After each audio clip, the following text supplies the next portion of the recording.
Hello and welcome to the Bovasin Outdoor Chronicles. My name's Jared. And my name's Garrett. We're two brothers who love the outdoors, and we spend most of our free time and all of our money on our adventures. From working all week to playing all weekend, we find ourselves surviving the week to live on the weekend.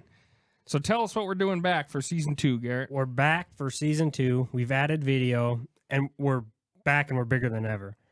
And I think that's just because I had a baby, so I'm like, I got fat. Like, I'm way out of shape compared to how I was. Yeah, I would say I'm the same. That baby weight is for the women and the men. And the men. Don't discriminate there. I mean, you and I were fishing last weekend, and I'm not even in fishing shape. It's kind of embarrassing. Like, my wrist hurt, my shoulder was sore. Yeah, I felt like an old man. Yeah. I think at one point I just laid on the bank. You did. I took a picture of you laying there. I haven't posted it just because you haven't irritated me enough yet.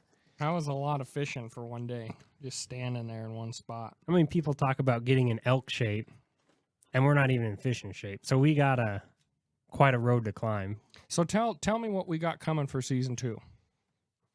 We got a few interviews lined up. We're going to do some more interviews this year.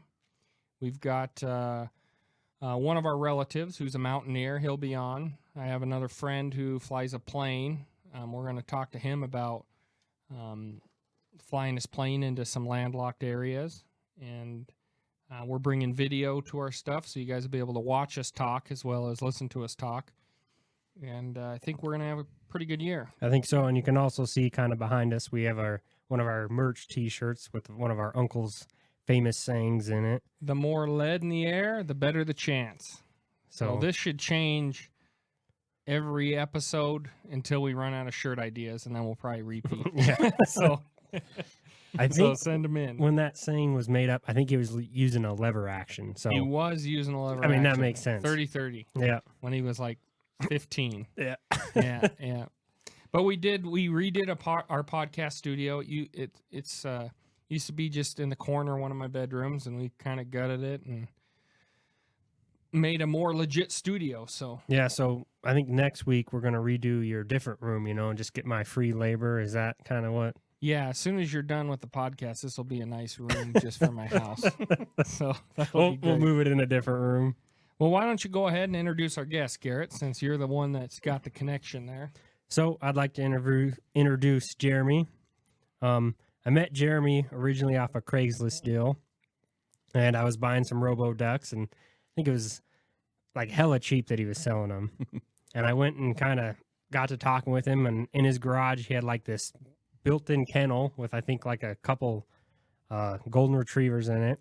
Then he took me upstairs, and he had like some decoys hanging and these big posters of this river kind of mapped out and a bunch of pins on it.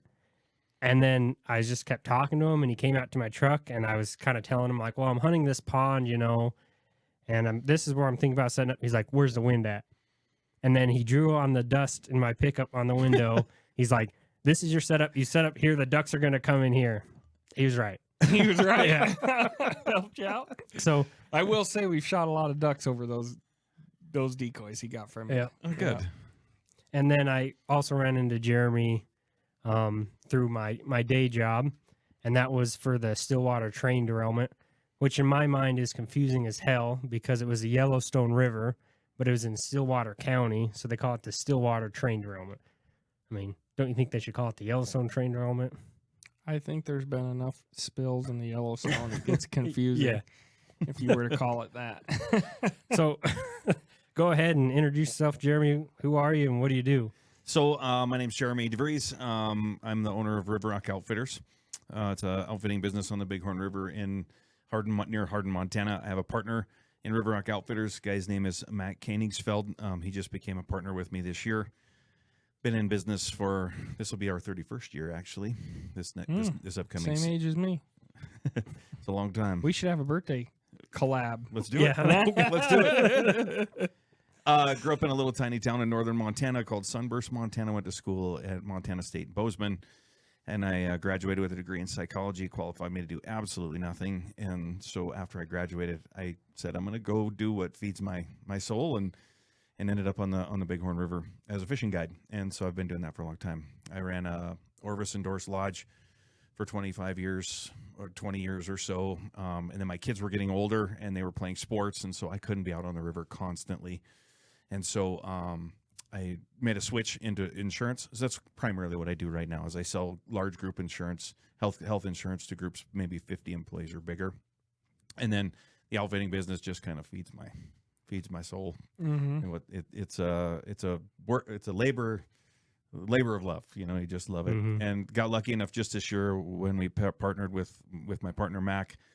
We pulled our money and our efforts and our time, and we just purchased 25 acres on the river and a lodge that'll hold up to 8 people and a second A-frame building that will hold another 4. So we have 12 guest capacity. We're primarily river duck hunting guides, and we do some fly fishing in the summer, and we also talking about doing some spring turkey as well. So a fun gig, and I appreciate you guys having me on. So thanks for inviting me. Well, it's interesting you talked about kind of insurance pays your bills and the guide and feeds your soul, or the outfit and feeds your soul, because not that we're making much money. We're kind of in a deficit when we go out, but that's kind of our mantra too, is we have our day jobs, but that's not really our identity. You know, that's not what feeds our soul. It's doing the stuff very similar to what you do that keeps us going. And to be honest, if I didn't want to do that, I'd probably be a Walmart greeter because I wouldn't have anything to spend money on. So it's kind of part of my drive.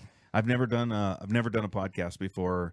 And when Garrett asked me, I listened to a couple of your other episodes, and I said, "These guys are your whole mantra, your work during the weekend to live on the weekends. That's kind of what I do for my whole career." Mm-hmm. So it made a lot of sense. It like hit me that these are guys that I can spend some time with. On a different scale, though, of course, because you're insurance, and then when duck comes up, you're like to ducks, but you're not just hunting on the weekends. You have more time allotted. Yep. Mm-hmm. Yep, for sure. We'll get there. I'm sure when someone wants to pay us boatloads of money to listen to our podcast, we'll be hunting and fishing all the time. I don't know if I can afford vocal cord surgery. We'll buy some insurance. Some health insurance. I know a guy. I know a guy. The next Joe Rogan I'm sitting next to. Yeah, we'll see. I think I got too much hair for that. So, can you dive into a little bit of your experience? Because I understand that you went to college in Missoula and then made that transition to a guide. Did you go straight to waterfowl, or was there kind of a in between where you did a lot more fishing? So I was an undergraduate student in Bozeman. I graduated in '95. I worked on I went to grad school for a short period of time in Missoula. And so making the swap from Bozeman to Missoula was a difficult one for me. I was there January to April working on a master's degree in counseling. The sun didn't come out one time in Missoula. It just kind of, you got a weird inversion over there. I love the fishing in Missoula. People in Missoula were great. Just the weather was kind of weird, where Bozeman's just bright and sunshiny all the time. Anyway, decided that I wasn't going to stay in school, took a job in sales. I was skipping my sales appointments to go guide on the Missouri. So the sales job I took, it was in Great Falls. So I lived in Great Falls for summer, and I was literally canceling my stuff and going to guide, on the Missouri River with a bunch of old school guys. And Neil Streaks was still there, and Mark Reisler, who's still over there running Headwaters, and Jerry Lapierre, and some old school Missouri River guides. Learned a lot from them, and I had guided fly fishing trips while I was in school in Bozeman. And when I decided that I wasn't going to stay in that sales career, that's kind of how I ended up, down here in this area. I wanted a river that had a lot of work, and I didn't have to drive very far. So when I was guiding in college in Bozeman, I'd leave Bozeman, go to Big Sky, pick up clients at Lone Mountain Ranch at the time, and then I would loop up through West Yellowstone all the way over to the top of the Missouri or the Madison, and I would float, Varney to Mac or whatever, and then come all the way back around. I was driving 280 some miles a day. And oh man. To guide over there, and all the young guides that are doing it right now, they do the same thing. Like, they're guys that they love it, and because it's a lot of travel. And then if I wanted to go to the Yellowstone and I had to pick guys up, it was even worse. You go up to Big Sky, back to Bozeman, over to Livingston, and then back up to Big Sky, and then back to Bozeman. It was long days then. Right. So when I decided I was going to make it a career, I sat down with a piece of paper and I wrote down every river that I think I could make a living on. And my criteria was, it needs to, one, have a lot of work. In other words, a lot of people fishing, and two, the travel needed to be really, really, really short.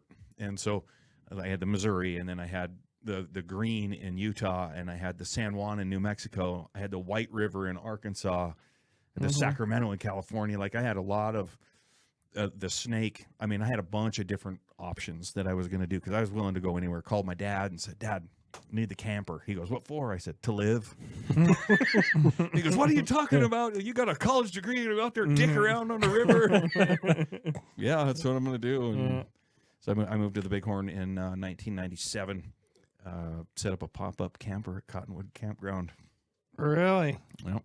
So did you, from day one, were you guiding ducks, or was it something you grew into? You started guiding fishing trips and then worked your way into ducks, or how'd that work? It's a good question. I started just fly fishing mostly. I had duck hunted some, and I grew up close to Alberta and Saskatchewan when I was younger, and so I had some experience. So I wasn't great at it. And one of the outfitters that I was working for, he said, Jeremy, you got a dog? Yeah. And I've always had a golden retriever. You got a dog? Yeah. He goes, you want to take these guys duck hunting? I said, sure, I'll take them. And so it was my first guided duck day was on. Oh, yeah. And I show up. And What river? I'm not supposed to tell you. Okay, no, that's fine. No, it's on. That's fine. It was on the. None yet. Okay. And so I'm guiding for this guy. I've never guided before, and he gives me these two guys, and they're from Stuttgart, Arkansas, and they're duck hunters. Oh, yeah. And I'm as green as you can possibly imagine. But I know where the ducks are, and I've killed ducks. And anyway, so we go out, set up all of our decoys, I get my spread, and it's kind of snowy day, so it was good conditions. The sun was shining and a little light snow, and five or six ducks come, and they set right up on our decoys. They come right in, and I call on the call a couple times, and kill them, boys, and the guys stand up, and they shoot a couple ducks. And this guy from Stuttgart, we sit down, and we're all laughing, and then they had shot 2 or 3 ducks. They were good hunters. They knew what they were doing. Guy turns to me in this real thick Southern accent. He goes, Jeremy, is that the best duck call you got? He goes, boy, I'm telling you, that calling was dog shit. Sorry. He goes, I'm serious, son. That's terrible. And so this guy, I don't even remember his name. We sat there in a duck hall in the duck blind, and we blew on duck calls for the next 3 days. Oh, yeah? And I had a good knowledge of jet boats and run the river and knew where the ducks were at, but I wasn't a particularly good caller, and that guy helped me a lot. And so I guess I didn't start out doing a duck hunting. It was kind of a thin run for me at the start for duck hunting. Ended up getting a job as a head guide at another lodge. And we did a bunch of upland bird hunts. So for the better part of 15 years, I was doing duck hunts just kind of on the side for fun. And I had a big pro truck and did upland bird hunts instead. So I would fish 50, well, more than that. I would fish maybe 120 days, and then I would do 45 or so upland days, and then I would do 15 or 20 duck hunts. So I was doing in that 185, 190 guide days a season. But like I said, my kids were getting older, and I needed to be around a little bit more. They were running track and playing baseball in the summer, so the fishing was tough. And both were football, basketball players, so the fall was tough. And so I had to kind of make a change, and that's how I ended up in the insurance business. And I don't regret it. It was good. It was a good thing for me to do for myself and for my family, for sure. And the first thing that was easy to get rid of was the dogs. You know, How many dogs were you running upland? I have for a truck. I had 14 dogs at one point. That's a lot of dog food. What do you feed them? What? I think I was feeding Pro Plan at the time. Pro Plan? There you go, Pro Plan. There you go. Sponsor us. Yeah, I think I was feeding Pro Plan to 14. I had about 8 pointers, and then I had 3 springers, and then I always have had a golden on my truck. With those kind of high energy dogs, how much food are you feeding during the season when they're running all the time, or does it change? No, I feel like 14 dogs is a big paycheck to keep fed. it's a lot. I mean, I was buying food by the pallet. Oh yeah, For sure. Oh yeah. Yeah, I mean, I would go in and I'd say I'll take a pallet and a half, or I'll take 2 pallets or whatever. The dog's baseline for me on most dogs is about 2 cups a day, and that's it. And I feed once at night. That's it. Mm-hmm. And the way I always kind of looked at it, if the dog doesn't eat all of it in one sitting, I'm feeding him too much. And then you see dogs just gain weight. They just slowly gain. So, Yeah. but sometimes you have a 37-pound English pointer, or you have a 90-pound lab. their nutritional requirements are going to be a little different. But I I wouldn't go much more than 3 cups for any dog. Personally, it's just my own thing. But so I would feed, the smaller dogs 2 cups, and then the big dogs maybe 3 cups, and then during hunting season, I would kick that up. And I would add a cup. Yeah. I would a cup to each of them because I know that they're burning through that they're quick. burning it. But in the off season, when they're just laying around, I definitely cut their food back to keep their weight. So what do you do with those dogs in the off season? The pointing dogs, the flushing dogs. Well, you got 14 You have dogs. to, That's like, a lot keep to them in watch. shape. Yeah. Yeah. Some of them stayed in the kennel at the lodge that I was at, and so the lodge basically took care of a lot of those dogs for me. Okay. We had a guy that took care of the dogs at the kennel, but I did have 14 at my house at one point. The golden always went home with me. The springers were always at the kennel, and maybe 4 or 5 of the pointers. So I would kind of like divide and conquer, basically. And then I would rotate them through. Like some would be at my house, and then some would be at the lodge. And I knew at the lodge they were always going to get fed and taken care of. Those guys were great at the lodge. And then when I was at home, I would take them. And during the off season, I didn't do a lot with them, really. But when we would hit July or August every year, I would put my dogs, the pointing dogs especially, on a roading rig. So a roading rig is it's a 4-wheeler with a 8 or 10 foot bar that goes right across the front, and you hang a chain off, 2 chains off this side and 2 chains off that side, and then you put a harness on the dog, and there's a D-ring right over their back, and you clip them to those things, and then you put the 4-wheeler in first gear, like putting speed, and the dogs just pull against that 4-wheeler. It's called roading, ROADING. Really? So I used to, when I first started, I would just turn the dogs loose and just let them go run. And if you give the dogs the freedom to just go run, they fart around and they take it easy and they slack off and they Not really exercise. They're not really. They're Not just getting in bird shape. yeah, exactly. They're not getting in fishing shape. Yeah. So anyway, I found when you put them on the roading rig, I could do double the work. So what I would do is I'd come in and I'd guide in the morning for fishing trips, or come in to guide. And I would show up early, and I would run the dogs at 6 o'clock in the morning or 5:30, put them on the roading rig, each take a couple-mile loop, and then just get them in shape for the bird hunting season. So it was a long, long deal. So between the feed and the training, that was the easiest thing to give up, was all of that stuff related to them. The little springers, they just kind of did what they did. They're dirty little dogs. I love them. I think the best pheasant dog you could ever buy. Put them in a set of cattails and they'll just come out covered in mud and shit. And just the springers are awesome pheasant dogs. My pointing dogs were mostly hun and sharp-tailed dogs. So dogs and I would let them run. So they would go 300 yards, and I just let them go, and they'd point birds, and we'd walk all the way over to wherever they pointed. So they're big running, big ranging, open. How do you? So for me, like maybe the first weekend of upland, it's something you can point, but after that, I feel like those Sharpies and Huns bust. Like if your dog even gets close to them, they don't hold. So how are you running those pointing dogs to where they're not just flushing birds 300 yards away? Yeah, the pointing dogs don't naturally have they don't naturally point. You have to kind of teach them how to point. And so what happens when I would take a young pup and you could see them running, and they'd be running somewhere, and they'd turn their head and they go, oh, yeah, smell that. A lot of owners will see that and they'll go, oh, the dog's birdie. And then they let the dog creep and get closer.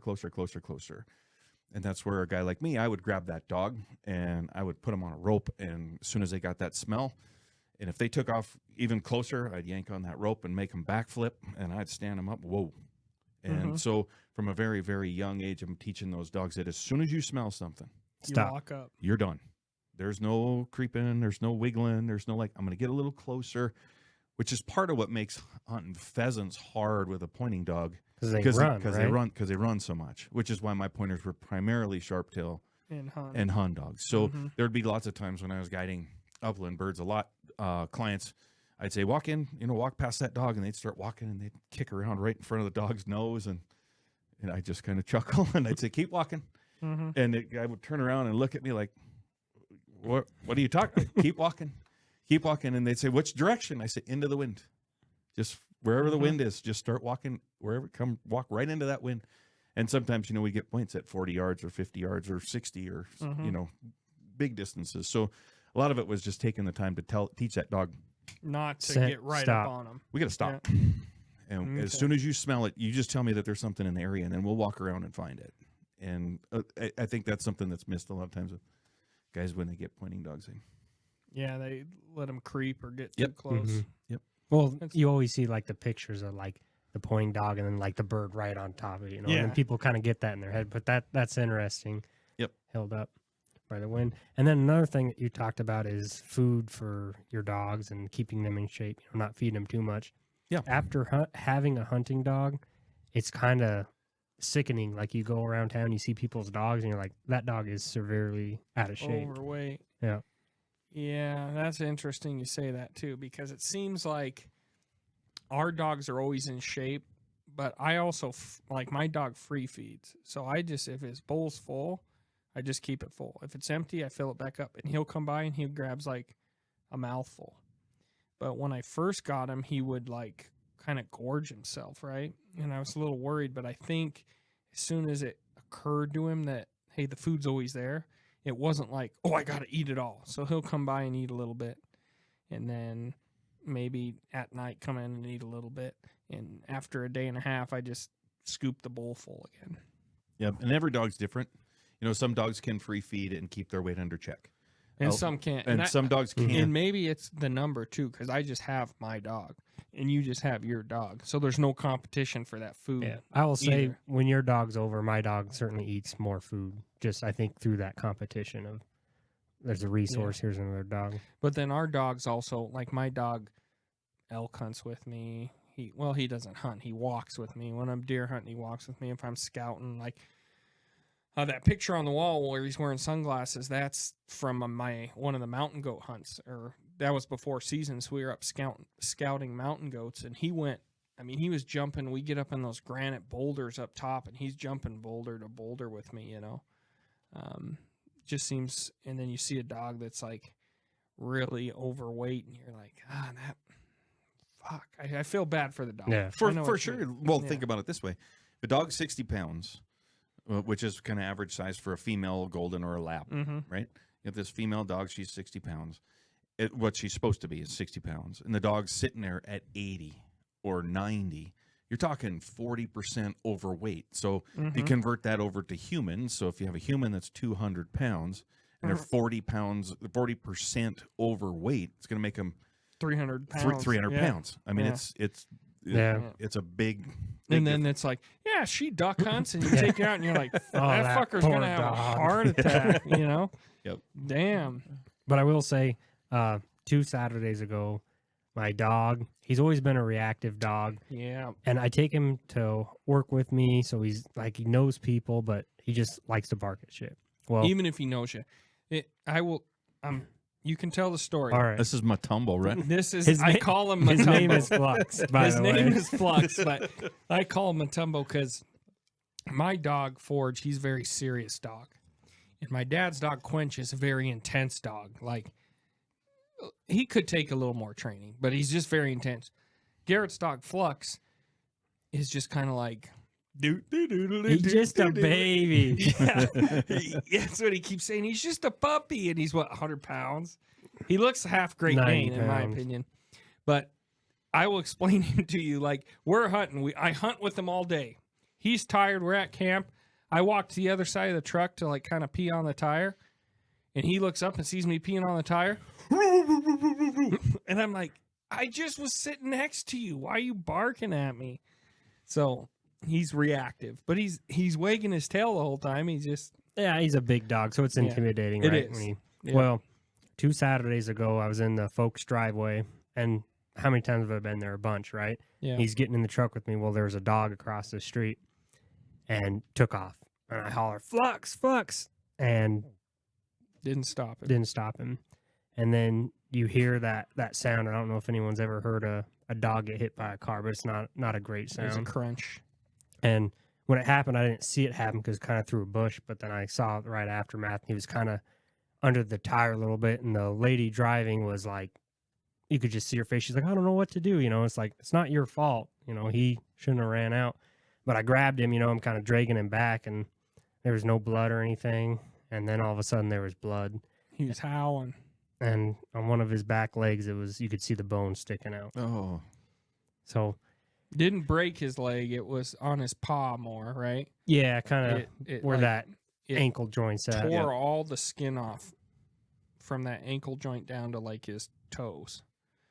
And but the X-rays, he didn't break a leg, thank God. He broke, I think, a couple bones in his foot. paw. Yeah. So it'd be like our toe bones or our finger bones here. He broke a But few. just thankful. I mean, that could have been so bad. It could have been a broken back. Could have been Sure. dead. Well, I was turkey hunting, and I finally got service, and Holly called me and was like, I got some bad news. And immediately my stomach sank, and she's like, Flux got hit, and I got sick.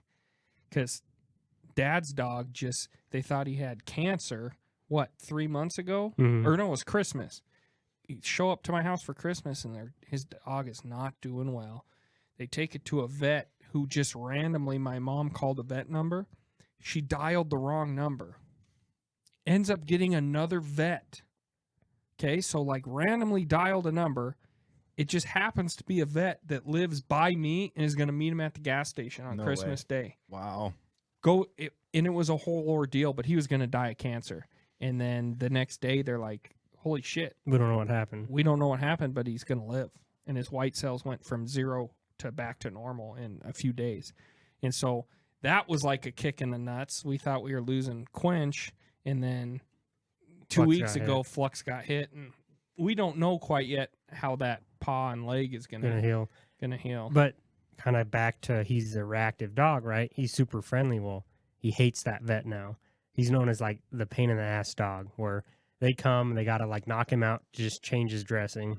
The other day, Growls at him, doesn't like him Ooh. touching his leg. and he's a big dog. But Mhm. the other day I go to pick him up and he's drugged up and he's got like a straight neck collar cone on. So his like neck's just like straight and he's all drugged up and he's like just barking at like some random ass lady. I'm like, he's a nice dog, I promise. I don't know what is, Yeah. but it's costing me a little bit because they're gonna have to. Every time him they to change sleep. the bandage, they got to put him out. Wow. Well, I mean, all the dogs, everybody just, you fall in love with your animal and you want them to be happy and you want them to be healthy and you want them to be energetic and Mm-hmm. sorry to hear about your dog. That's too No. bad. But Hopefully you come out of it just fine. yeah, I mean he's managing pretty well on 3 legs, but it goes back to the vet's like, he's down 5 pounds. Is he eating all right? I'm like, yeah, he's eating all right, but you don't understand. He gets exercise every day after work, right? He gets ran, and not doing that just amazing how fast they kind of deteriorate.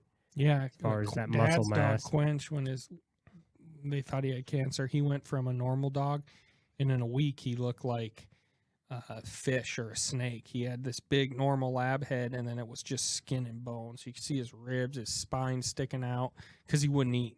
His guts were so locked up. Whatever he had, they don't know if someone poisoned him or he accidentally just. But The weight fluctuation though shouldn't, like 5 pounds to me that's a good thing. Yeah. I struggled to find good vets, to be honest, especially not now, but back then when I had a lot of dogs. It was hard to find a vet that understood that I had working animals. I agree You with see that. a lot of veterinarians that are used to dealing with Fluffy, the house cat, Family and, pet. Mhm. Yep. and they want to give the dog $8,000 worth of chemo and radiation and whatever. And for me, it was just the dog. I love the dog and loves the dogs, but at some point there's kind of a decision that has to be made a little Mhm. bit differently than that. But the 5 pound thing to me wouldn't alarm me at all. Like my female golden, during this regular off season, she'll be 52 pounds, and during duck season, she'll be 48. And she's done That's that just for the what it last is. 4 years, and I know what her weight is, and I know that it's going to go down because she's tired and cold and working and whatever. And when I had all the pointers, I probably didn't have as good a weight on them, but God, because they didn't look like, none of them ever looked fat. I mean, Yeah. English pointers look like just rail thin all the time anyway. So, but I wouldn't be alarmed about the 5 pounds. One bit. Yeah, it's interesting how fast that can happen with that weight train. Well, and then even talking to the vet, talking about working dogs, we're not fixing Fluffy here. Right. He needs to be able to use his leg. I invested so much time. I don't have 14 dogs. I got 1 dog. And I trained him, and he knows he's my hunting buddy. He does all that. But he's got to be able to use that leg. So when you're looking at potential fixes, we need to talk about what's practical. I'm not spending $20,000 on a dog, but I might be able to spend a little more than if it was just he just lays around the house. So if he's got a bad limp, it's not the that end big a of the deal. world, Right, right? right. I mean, the shit we do, he's got to be able to walk and get in the boat and shit like that. So it's kind of interesting perspective too. Yeah. So, in all your guiding experience, have you had any bad mishaps with your dogs, or have they been all pretty good? I mean, I've had dogs bit by rattlesnakes. I guess that would probably be the worst. I had a golden retriever. The dog's name was Chief, and Chief died of cancer at it was 11 or so. And when I took him in, they were doing X-rays on him to test him out. And the vet, after the X-rays, he turns to me and he goes, "Hey, man, do you know your dog's been shot?"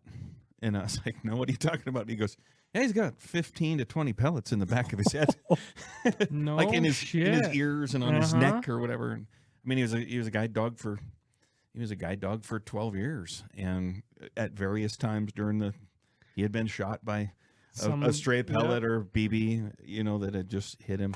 I've had dogs, like I said, with the rattlesnakes that a doc local there always had a little bit of the anti-venom. Other times dogs didn't get hit real bad. The rattlesnake bites would make their paw swell up to like it looked like it was going to pop kind of. But every dog has kind of made it out of it. I've never lost a dog to a rattlesnake, but had 3 or 4 kind of rattlesnake bites. Had some dogs get hit. I've lost some dogs. Like I had a dog I was training out near Billings, a big running English pointer, had a collar on him, and it was a female actually, and she's just gone. And I couldn't find her, couldn't catch her. Went back to try to find her, couldn't find her. And 3 days later, I get a call from a lady in Wyola. And she goes, "Hey, I got this dog, and it's got your name on it. Do you want the..." I said, "How about you just send me the collar back, and you can keep that dog?" Yeah. Anyway, I got her back, and I ended up guiding with her for the next 10 years or 8 years. She was a great dog. Billings to Wyola, huh? Yeah, it's got to be Damn. 80 miles. Yeah. Smelling something. Nuts. Something. Just, whew. It would have been a See you big later. pheasant. So is that something you have worry about? I mean, with a guide you're bringing in people, I don't know their level Yeah. of Are you worried your dog's expertise going to or- get shot by a guy, or I you wasn't- talk to him about that I beforehand? wasn't there, but last season, one of the guides that works on my license, I was not there and didn't see it, had an English setter that was shot and killed. So the guy left a check for the dog, and then he left the lodge. And on his own, he felt terrible. Mhm. It was a fluky kind of deal where and like I said, I didn't see it. So when it wasn't one of my dogs, but yes, though accidents can happen, but especially in the upland game, now that I'm waterfowling primarily, it's pretty safe. My dogs are very steady. Mm-hmm.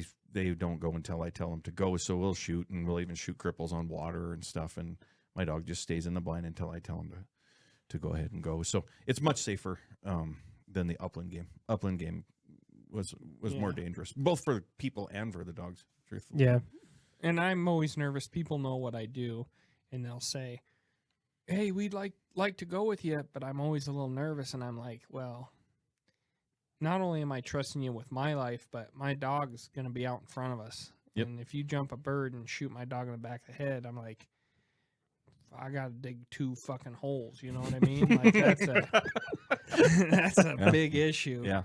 Yeah. Most of the lodges that I know that I work at, they kind of have a standing $5,000 rule. So if you shoot and kill a dog, it's Mm-hmm. and not all of them have that, but it's a fairly common in the industry, $5,000 per dog if something were to happen.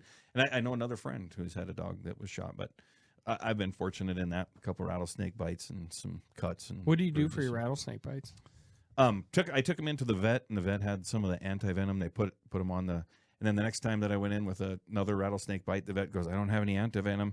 They put the dog on Anti-inflammatory Benadryl? stuff? No, it was just like I think they did do some anti-inflammatories, but they just put him on a saline drip, like kept him hydrated. And the dog was sicker than can be for 4 or 5 days, and then just kind of came out of it. So I think, generally speaking about dogs, people I don't think sometimes understand we're talking about coyotes. Mm-hmm. They're tough. I mean, Yeah. they become your buddy, and they live on your bed sometimes, and they ride in your cab of your truck. But at the end of the day, they're a coyote, and they are tough. It's the same thing with cold weather and Yeah. all of that whole discussion. I have kind of a weird opinion, maybe that's different from other people. I just think dogs are real tough. Well, I think so too. I mean, I've seen some of your photos, but I know even from ours, and we got black labs, so it's a little bit more drastic, but they'll turn white. Yep. You know, they're swimming, they get out of the river or the pond or whatever, and it's below freezing, and that water freezes in their hair. Yep. And all of a sudden you got white dogs, and they're sitting there. And if you were videoing them, people would think we're torturing our dogs, and they're shivering, and you shoot a duck, and it's like fucking go time. Yeah. They just Boom, launch right into the water. right in the water, you know. I end up in this discussion a lot, actually, Really? about this. People ask me about vests, because I have kind of a weird. Yeah, I'd be curious. What? And everybody needs to. Everyone should do what they think is best for their own animal. But I personally believe that vests are sold to the owner, not to the dog.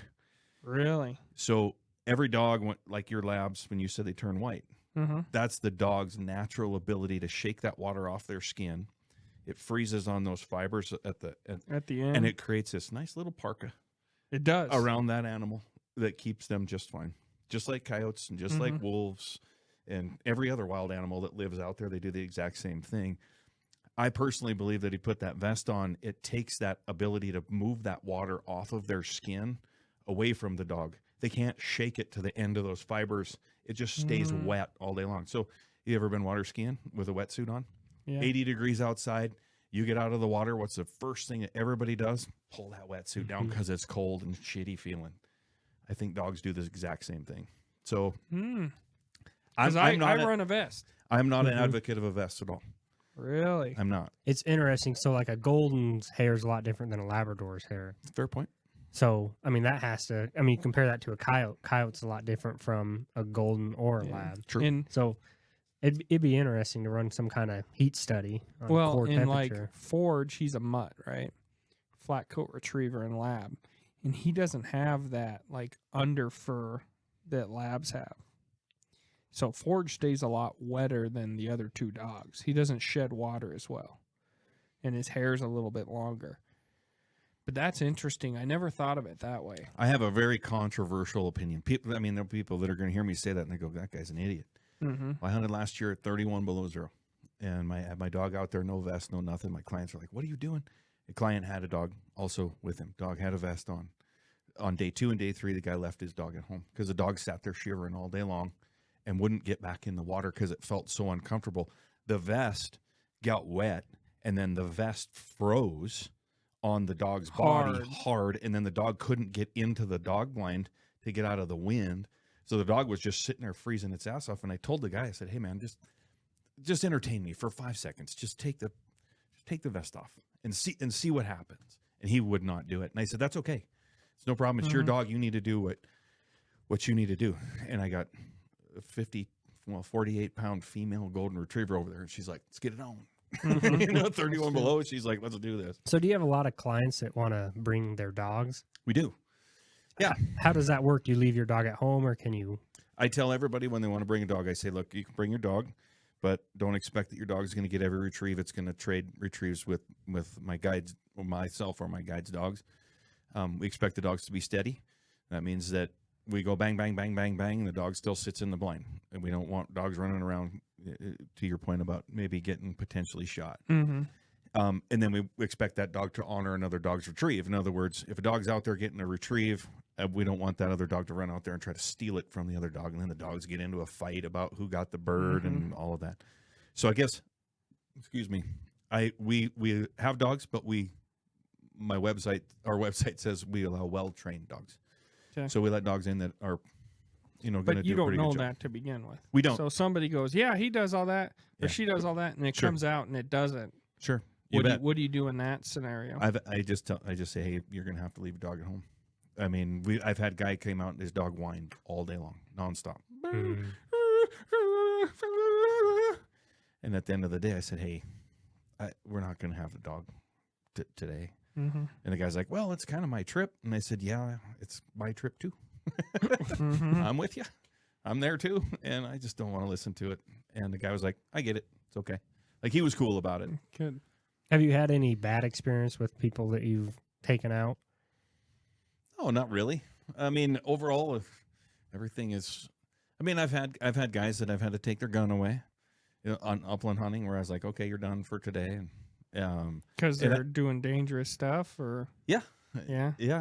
Or I've just said, hey, we're gonna put it. I had a guy in a duck blind. This doesn't usually happen in a duck blind, but and it's a similar situation to a thing that happened in an upland game bird situation. But old dude, he gets up to shoot a duck out of the blind, and he's got a 12 gauge Satori because his buddies told him that you should be shooting this, over under. He pulls the trigger, it knocks him over, and he lands on the ground. In the back of the blind. He hadn't had the gun within a foot of his shoulder when he shot it. It just and I just grabbed him and I said, "Hey, Bill, I think that's good for today." He goes, "Good decision." Yeah. So a lot of those, I guess what I was going to say is a lot of those, like brand new people. You asked about new people. Mm-hmm. New people aren't the dangerous ones, in my opinion. Why is that? They're almost overly cautious, so much so that it hurts their hunting. Even like you're like, kill him. I had a guy one time pointing dogs come out, pheasant. One dog locks up, other dog locks up, and this guy's name was Bill Wong. He was a investment banker from New York somewhere. Great guy, and he had never hunted before. Just a good dude, and he'd never held a gun before. We took him to sporting clays, showed him how to shoot in the morning. Anyway, I said, Bill, walk in right in front of those dogs. He walks in. And the pheasant, pheasant, he jumps like this, and he just watch it, and the pheasant flies, 200 yards away. He turns around, he looks at me, he goes, "You see that thing fly?" They're just like it terrified him at first, and then he thought it was the coolest thing he'd ever seen, and And pheasants scare the shit out Yeah. of me. They do every time. It's You're like, I know there's a pheasant in here. I know it's there, but every time they fucking cackle and get you. The new guys are not really super dangerous. It's a guy that's comfortable. Too comfortable. That would be second place for me. The most dangerous people, this one's a hard one to say. It's the guys that are probably just a little too old to be doing it. The guys who are in there, they might be 80-something, and they're a little bit tired because you've walked so far, or they're tired because they got up too early, or they couldn't sleep last night because they were so excited, and you get them into the situation, and their swing of their gun is just a little slower. Their reactions are just a little bit softer. Getting in and out of the boat is a little more dangerous. Like, can you lift your knees and get your hips over into a boat? Can you climb over this barbed wire fence? So the biggest accidents that I've had, or the closest that I've had, have all kind of been with guys that were probably a little bit, like maybe they shouldn't have been doing it anymore. And to all of their credits, they're all pretty good about it. They're all like, yeah, I'm old as shit, and I can't get around like I used to, so I get it. And so I usually stay behind them, and make sure that they're kind of. And then the second most dangerous would be the guy who's pretty comfortable, pretty good hunter, who just loses track of stuff. He just like forgets, that we need to put the safety on when we cross a barbed wire fence, or they don't put their safety on in the duck blind after they shot. Ducks come in, bang, he only gets one shot. He's got 2 more shots left in that gun, and he forgets to click his safety back on because he's laughing and bullshitting around with his buddies. And so I'm a little more cautious with, especially like middle-aged guys, especially too if those guys are competitive with each other. You get 4 investment bankers from wherever, and they're competitive, and they're all pretty good hunters, but not great hunters, but pretty good, and they kind of can lose track of someone like. But the beginners, I haven't had too many issues with beginners. That's interesting. Very interesting. We've had Holly, my fiance. She's not an experienced upland hunter. I've been trying to get her more into it. But I remember one of the first times I took her out, and she's a deadeye with a rifle. I mean, she can shoot a rifle, but she just doesn't have a shotgun figured out. I remember one of the first times I took her out, sharp tail flush. I go, shoot. Well, she got so excited she threw her gun up just to the hip. Like Scarface. Boom, boom, boom. I was like, well, if she would have shot it, it would have been the coolest thing I ever witnessed. You would have married her on the spot. Boom, from the hip, but no, she didn't. She didn't hit it. But yeah. So one reason we wanted to bring you in too is to talk about this recent Yellowstone River closure. And Garrett and I, we sat through the Fish and Game Commission meeting, and I believe you were on it too. I was. We were remoted in.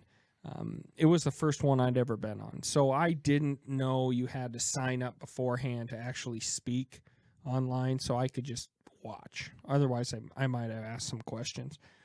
I was a little disappointed. I'll be honest. We talked about, well, not we, but I listened to them talk about a few different issues. Swan River was one, Yellowstone River Closure. Those were kind of the two big ones.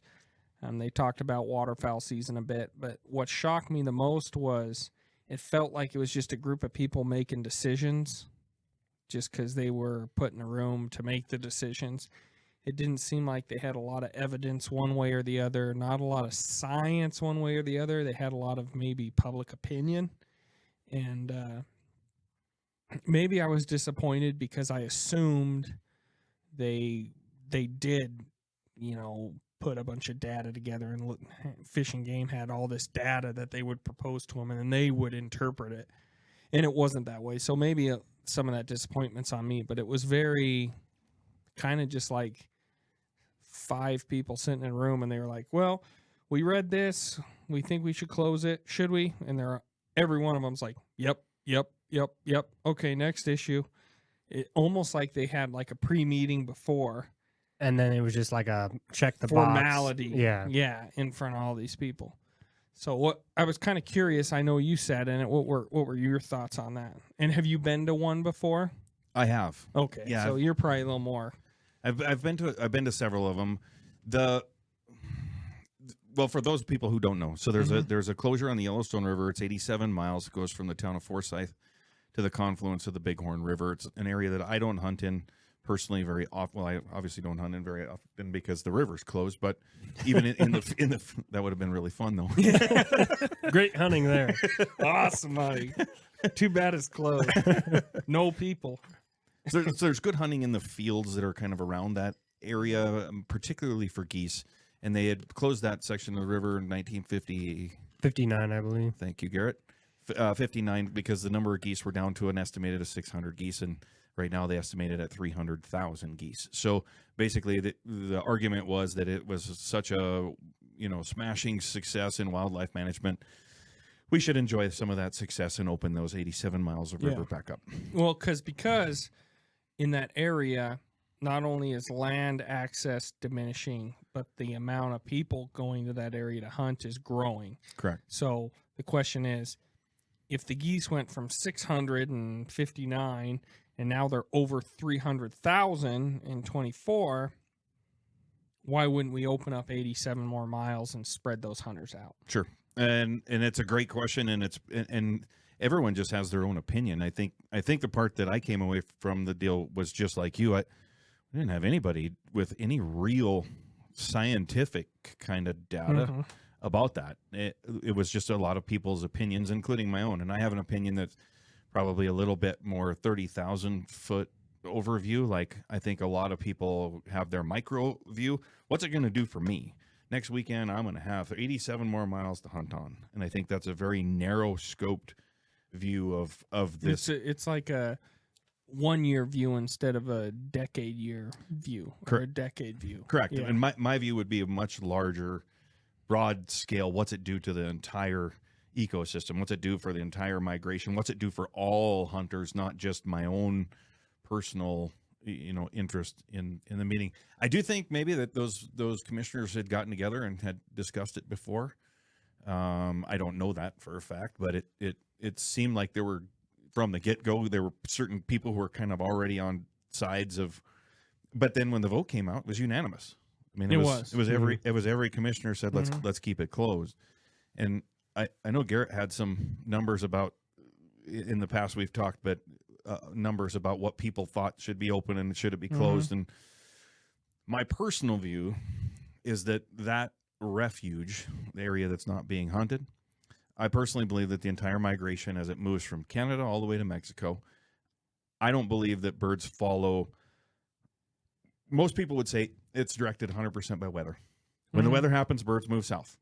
Well, yeah, they do. I mean, that's generically true, but it's not like there's a highway or a road or a path that they can follow that says you're just moving only. They could go anywhere they wanted. They could fly 80 miles this way, 200 miles that way, 500 miles that way. There's the angle that they come through in the state is not like, here's the tube, jump in the pathway and you're going to. So I kind of eliminate the weather as the main, and then other people say, well, they follow the Corn Belt, so they're going to go North Dakota, South Dakota, Iowa, Nebraska, Kansas, Missouri, and then on, and they're following feed. And I'm again kind of like on the vest deal. I have a little bit maybe controversial or different opinion than other people. I believe that those birds just move from refuge to refuge to refuge. So, and I believe that any animal does the exact same thing. So you find deer and elk. We find where they sleep at night. You're going to find deer and elk in that area. Same thing with ducks and geese. As they're traveling, they're just looking for a safe place to sleep, and then they'll go eat whatever. They'll figure out the food.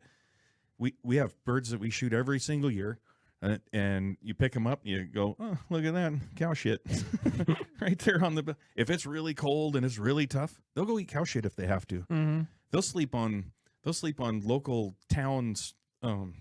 Shit pond. It's funny you say that because I have some family that hunts just below nowhere shit ponds, and they do pretty good on mallards. But I'm like, just so you know, like they've been eating human shit for a week. Might have a little extra corn in there. Definitely following the corn. Yep. So my opinion is maybe a little bit weird.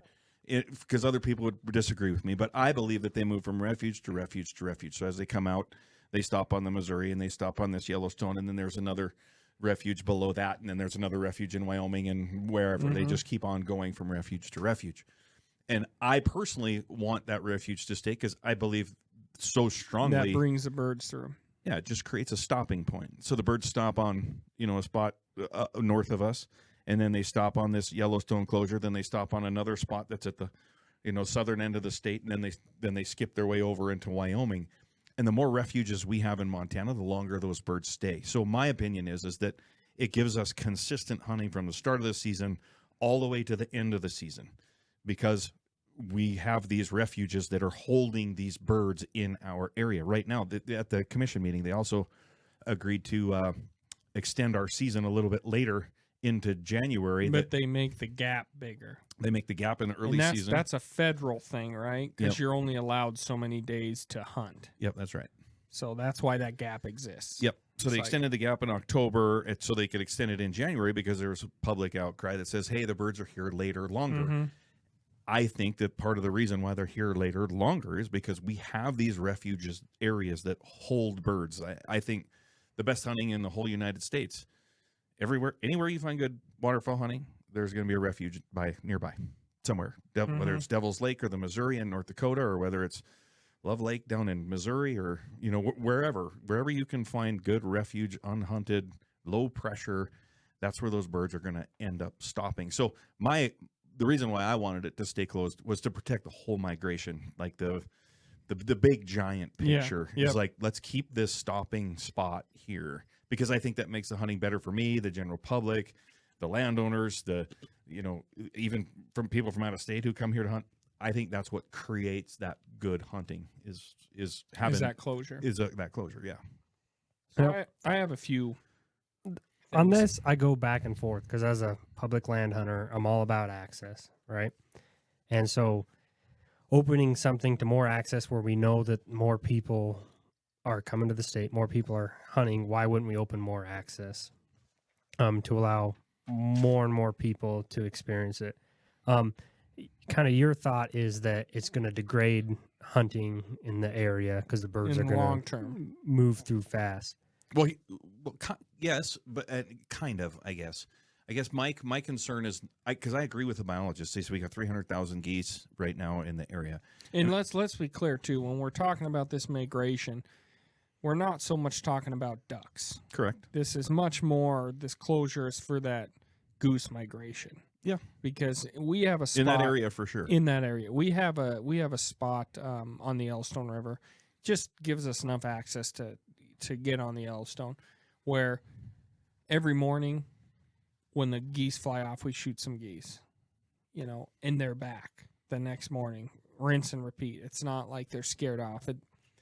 But what I will say is something that happens in the Yellowstone that doesn't happen in every river is the Yellowstone freezes. Yep. And I will say that the ducks are there regardless if we're shooting them on the river or not until the ice shows up. And I feel like when the ice shows up, you lose a lot of ducks. The whistlers or buffalo heads, those are like coyotes. It seems like they fucking live Goldeneye. They live through anything. They're, it'll be a frozen fucking pond and they're on there. And the geese stay. But like a lot of the ducks disappear when that ice starts coming over the river and they move. And so this closure, I think, is a lot more angled towards that goose migration and not the duck migration that's coming through. Yeah, it's a fair point, and it very well may be true. I guess my view on it is that they come and they find this refuge area, and when they sit in this refuge area, they're not getting hunted, they're not getting pressured, and they zip out here 5 miles, they find food, they go this way. I think they'll fly a long ways. So I watched birds last year, geese and ducks, and I watched them fly 40 miles in the morning from one refuge out to get corn or grain, or in this case it was corn, and then come 45 miles back. So they're making a 90-mile round trip in one day.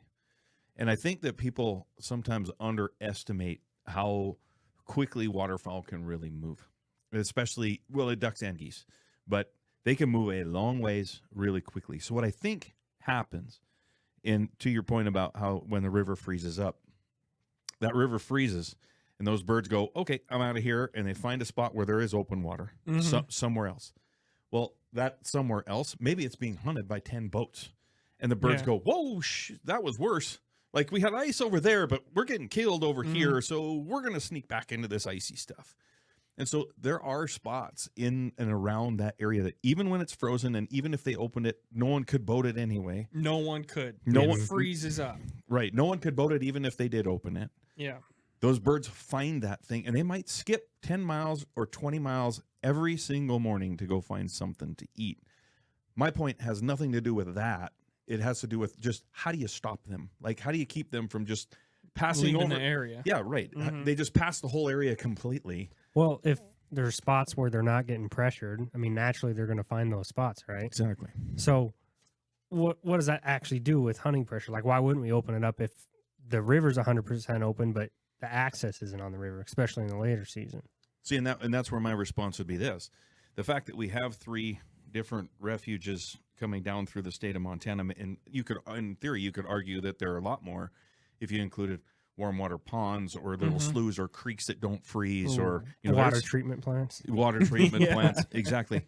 All of those things just create refuges where those birds don't get hunted. And I personally believe, and again, I'm not saying I'm right, I'm just saying that this is my opinion, and it may be controversial too, but the refuges are precisely why the people are spread out right now.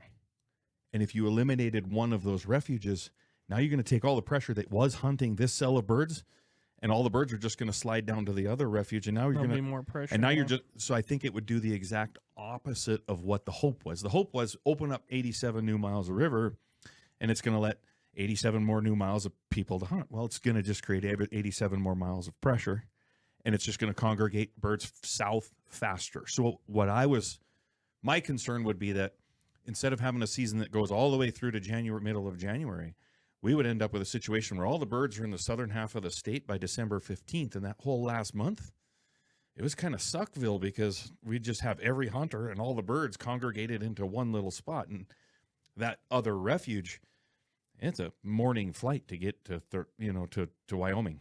And they're just gone. And they're not even, slowing down. Not even a huntable thing at that point. So, and I might be wrong. Maybe if we open it up, it would have no effect at all.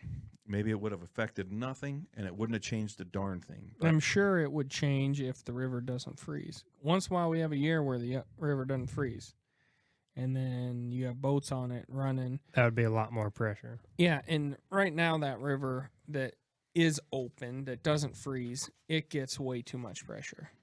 So much so that I'm kind of sick, and I think a lot of people pay a lot of money. There's a lot of big money in the outdoors anymore, and a lot of big money in the outdoors, specifically in Montana. sure. I mean, I remember growing up where we could hunt or fish that river for the price of a tank of gas and some hot dogs. You know Yeah. what I mean?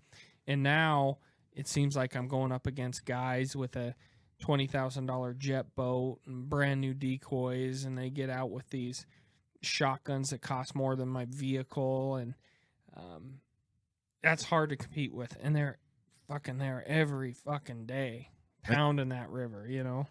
Well, I get it, and I know exactly what you're talking about, because a local outfitter like me, and I think a lot of the guides take a lot of the heat for that. A lot of guides and outfitters, 100%. I blame guides Yeah. for sure for that.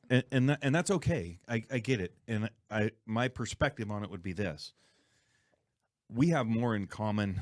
Outfitters have more in common with the general public than the general public, I think, really realizes, especially local outfitters, because I can't compete with some of the people that are coming into this area either. So, for example, there's a piece of property, 2,400 acres. It sold for $22 million this last year. So the guy starts this hunt club. He sells memberships into the hunt club. They're $300,000 per membership. He's got lodges in Arkansas, Texas, Wyoming, Kansas, and now Montana. Each of those members pay their $300,000. The guy hires a bunch of young kids out of Texas, tells them to come up here, and they live at this place, and then they become free members. They get their membership, and then they take these wealthy guys who paid their $300,000, and they put 6-8 boats out all over the river. And then to the general public, it's like, it's these damn Fucking guides. these fucking guys. Because it's easy to spot. They're You got fucking two old farts two with old Yeah. farts and a with young a dude. 27-year-old young Yeah. dude, right? And Yeah. so then Jared calls me up and he's like, "Jeremy, you son of a bitch, you're out there." You fucker. Yeah. Right. Yeah. And then but the public doesn't really know. It just kind of gets lumped into this like outfitter name. You know, it's like all those damn guides and all those damn outfitters, where really what's happening is, especially along this closure, as far as I know, there are two outfitters that work in that closure. They're both part-time guys, and they both do more deer hunting and elk hunting than they do waterfowl hunting in that area. But they were the ones that took all of the heat online about this closure. Oh, it's damn guides. They got everything leashed up, and they don't let anybody else, and no one else can hunt. Access in that area is pretty good. I mean, I go down there and I hunt, and I just walk up to a farmer and I say, "Hey, Mr. Jones, can I go out and shoot some?" "You bet. Go kill as many of them geese as you want." Like, people are pretty receptive, and I don't want to like drag a bunch of people here to come and hunt them, but the access is pretty good. And there's block management areas in that area. Not a ton of them, but there are some, and there's some state pieces, and you can still drive the river and stop at a state land piece that connects to the river and walk up and hunt. So there's Well, the problem with that too is the state land chunk that connects the river is a rangeland sagebrush patch, fair point. and the geese aren't landing there. You're right. Like, you might be able to shoot them passing by if right behind you is a fence with the field they're landed in. You're right, but a guy could go there and pheasant hunt. Yeah, a guy could go there and pheasant hunt, but the closure's not to pheasants. You True. can hunt pheasants there, right? Well, that's true. That's true. And the other thing in that meeting, I read all 263 emails or inputs on this Yellowstone River closure, and 73% of them said close it. All right. There was a few problems I had with that. Number one is a lot of 22 of the responses were the exact same response, which, just from kind of an engineering statistic mindset that I have, seems odd. It seems like if you had 22 responses that had the exact same lettering, the exact same capitalization, and the exact same punctuation, that's like a copy and pasted thing. Sure. However, I did not write in, so maybe there was a automatic reply that said that, right? There wasn't. There wasn't? No, because Okay. I made one of those responses, and it was just an open box to write whatever you wanted. So of the 260 some responses, 190 of them I threw a couple out because they were duplicates from the same email, and then I threw all the ones out that talked about other issues. So I had about 190 inputs. 22 of those inputs were the exact same thing. That's a pretty good percentage, you know. That's Sure. 10% that said the exact same thing. So how valid is that idea? Okay. And then the other one I noticed was you would have a family of like landowners. And I'm not here to bad talk the landowners at all, but if I got a family of 4 to 6 people out of 200 that all say the same thing, or are all against it, is that accurate stakeholder taking? You got 6 people living on a family ranch. They're all right there. Is that really casting a broad net, or is that data kind of tainted because, you know, should those 6 people's vote count as one? I know that sounds weird. I'm not. It doesn't sound fair. When I vote like, for president, exactly. my wife and myself and Yeah, my 2 they grown don't boys, count. they don't count. Yeah, it's 1 vote per household, That'd be right? fine. That'd be fine. But the other thing, when they're doing this data, like the first one they did, they sent 1,000 tests or 1,000 questionnaires out across the state. Yep. And it came back overwhelmingly, open it up. Yep. But you got somebody in Kalispell get something that says, should we open more public access? And it's like, yep, that's a no-brainer. Yeah. Sure. But they're not locals and realize that. And then you look at the write-ins, and majority of the write-ins were from local people. But I will say the out-of-state responses were high as well. If you compare them, if you compared by city, Billings had the most responses, obviously the closest, biggest city. But there was a lot of close landowner responses and a lot of out-of-state responses. And none of them talked about the science. All of them said, like, if you were a landowner, the number one thing was, no, because I don't want more trespassing on my land. Well, I'm sorry, but that has nothing to do with the fucking geese. Okay? So if I were doing the statistics, it would be like, thanks for your opinion, but You're sorted. you're Sorted yeah, in certain sorted bin. in a, hey, he doesn't care about the geese. He doesn't care about the hunters. He's worried about a separate issue. Public access Public, issue. which might need to be taken into account some. Right. But it's not really on the topic of, is that goose population healthy enough to open it up where we can actually have the benefits from it? Well, so back in college, back in 2020, I on X or whatnot, I saw that portion of the river was closed, and I'm like, that's bullshit. Why can we not hunt there, right? And so I called the biologist at Fish and Game, and I'm like, why is this closed? This doesn't make sense. If you hit your population numbers, your job is to manage the species. And I talked to Steve Atwood, and he, was pretty nice about it. And he actually did his master thesis on the landowner's opinion of that Yellowstone River closure. So kind of talk with him. He actually emailed me his paper, and I read it and just kind of highlight a few things that he said. So 55% of outside landowners neither supported or opposed the river closure. So people that are outside of it didn't really care. But 64% of the landowners inside opposed it. And then of that, 50 of the 64%, 53% said the geese had nothing to do with geese numbers. Geese numbers are too high. So it had nothing to do with the geese. Had nothing to do with geese, had to do with Other access. issues. Yep. And that's the other stakeholder group I found was the rest that were against it already could hunt the fields there. And so it wasn't a lot of public They were hunters against saying opening it, right? opening it, Right, right? right. Because you Yep. got this refuge Yep. and they're hunting fields right next to the refuge Yep. that they have either leased, they've bought.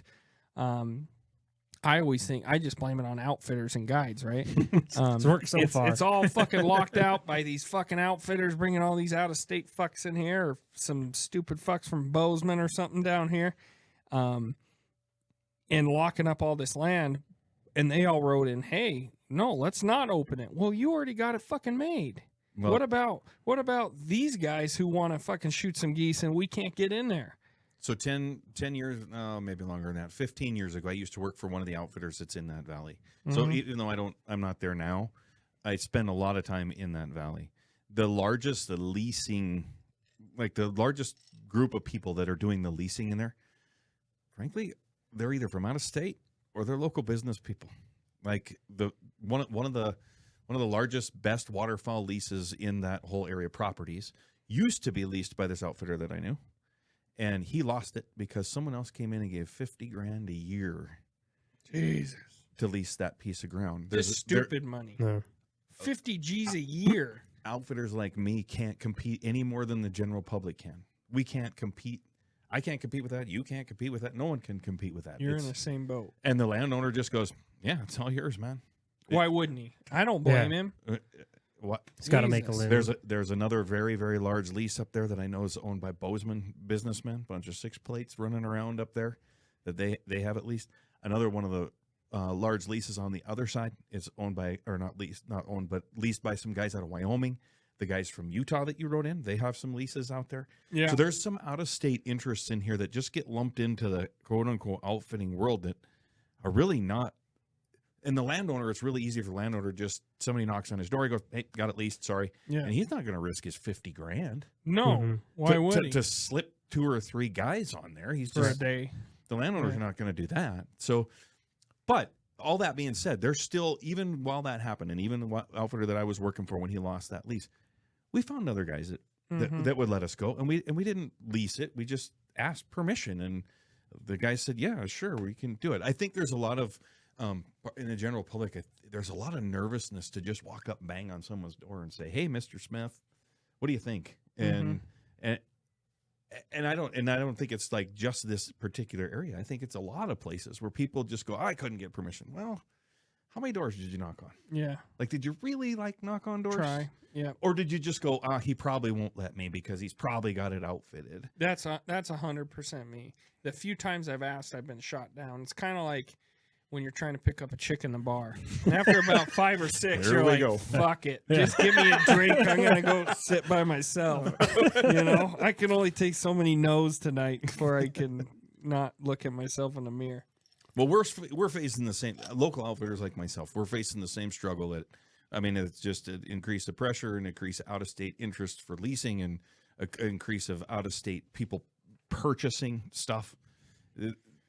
And to me, the commission was talking about this closure, and it was a big deal, and they've talked about other issues and extending the seasons, and at some point, the Fish, Wildlife, and Commission is going to probably have to take a look at out-of-state interests that are coming here. They've got to. I mean, it's getting. I'm turkey hunting this spring, and I get in the middle of fucking nowhere on a dirt road where you kind of don't know if this is a road or if it's a pasture, and I pop out on a chunk of little sliver of fucking public, and there's a guy from Utah there. Yep. I'm going, what the fuck is going on here? Yep. All the way out here. All the land that you had to drive from Utah to fucking here, you're right where I'm at on Saturday. I had a couple guys 2 years ago on the river, and we're out hunting, and there's 6 boats pull in, and 6 boats, brand new, mud motors, clearly not from around here. And so I start looking at Florida. There's like these Florida, Arkansas, Louisiana plates on the river, and I'm going, all right, these dudes drove through Florida, Georgia, Mississippi, Louisiana, Missouri. I don't know where they drove. Nebraska, Kansas, and the Dakotas. They went through some pretty damn good duck hunting states to come where the fuck I am. Right. Yeah. Right. Yeah. So South Dakota has a non-resident limit, a max number of hunters. North Dakota is talking about it right now. It's going. I don't know if it's going through their legislature or if it's going to be introduced into their legislature, but they're talking about it. And at some point, we already do it in Montana for big game. And so it's probably going to happen in the waterfowl world at some point, too. Well, I know on one of our last episodes, we looked it up. And Montana let double the amount of out-of-state hunters as North or South Dakota does. And Montana actually let more out-of-state tags than in-state tags, which blew my fucking mind. I think it was 3 million tags. Was that big game?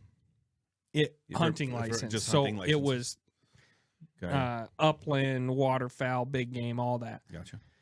Where the Wyoming are 3 kind of surrounding ones. I don't think we had statistics for Idaho, but it was Wyoming and the 2 Dakotas. They limited their out-of-state tags that they let to less than their in-state tags. And Montana was just I think it was 80% out-of-state tags and 20% in-state tags.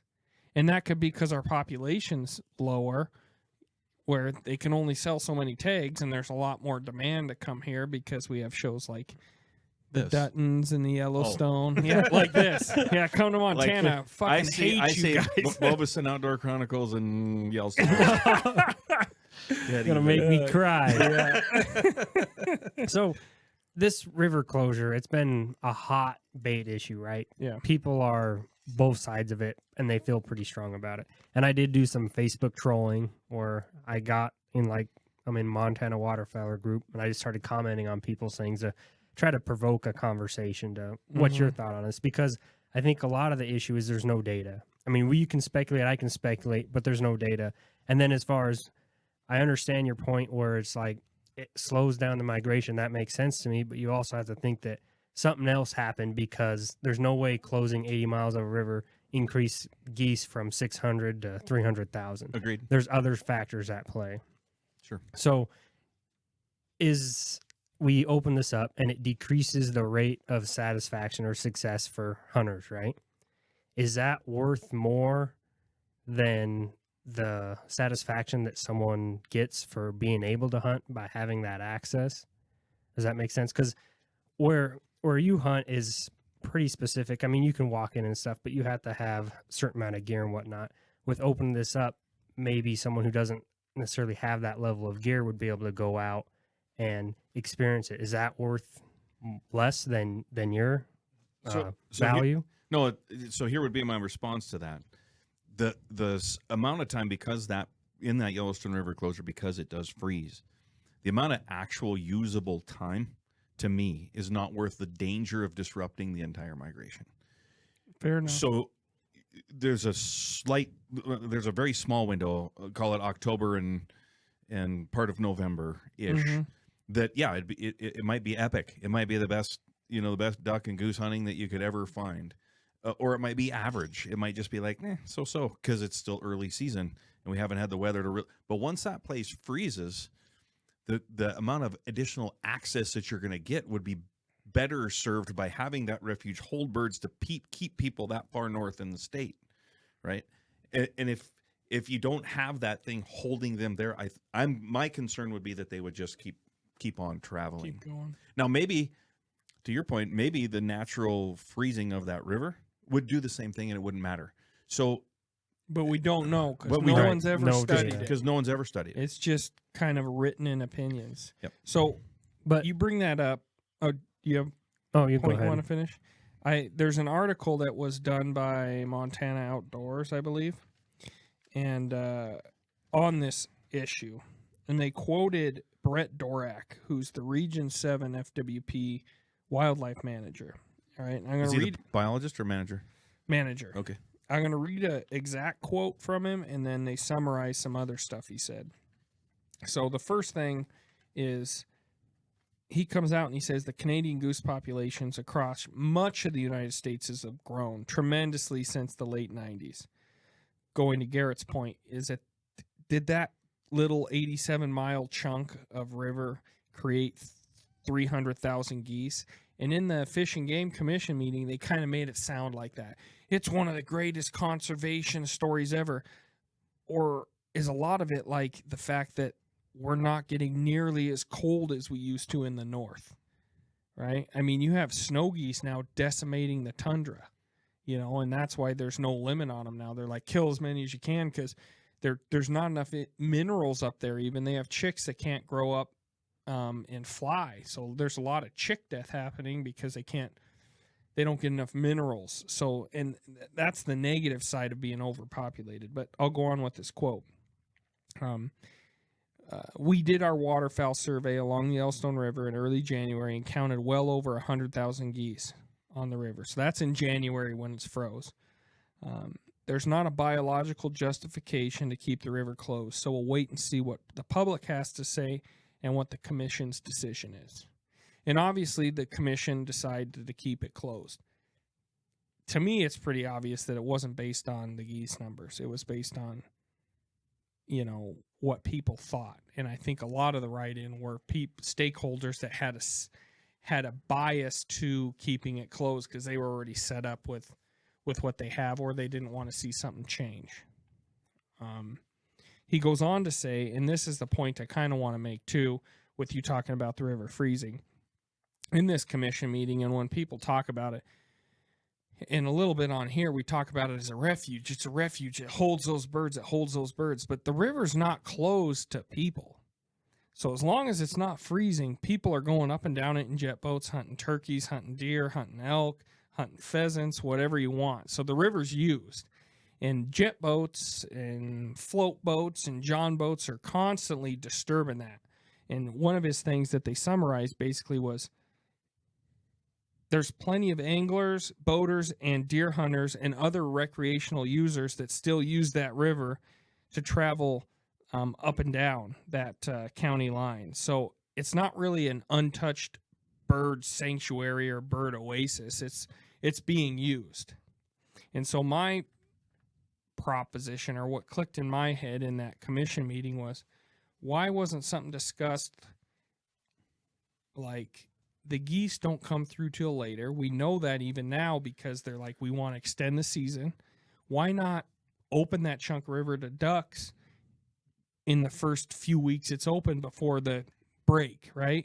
And then after the break, it closes for geese and on, because, in this discussion, we're not talking about goose numbers, and you don't have people that have leases hunting ducks in beet fields, really. Right? The ducks are staying on the water most of the time. And I'm not an expert, but I don't see a lot of people going, God dang, it was a really good field day for ducks today, but they'll limit out on geese in a field.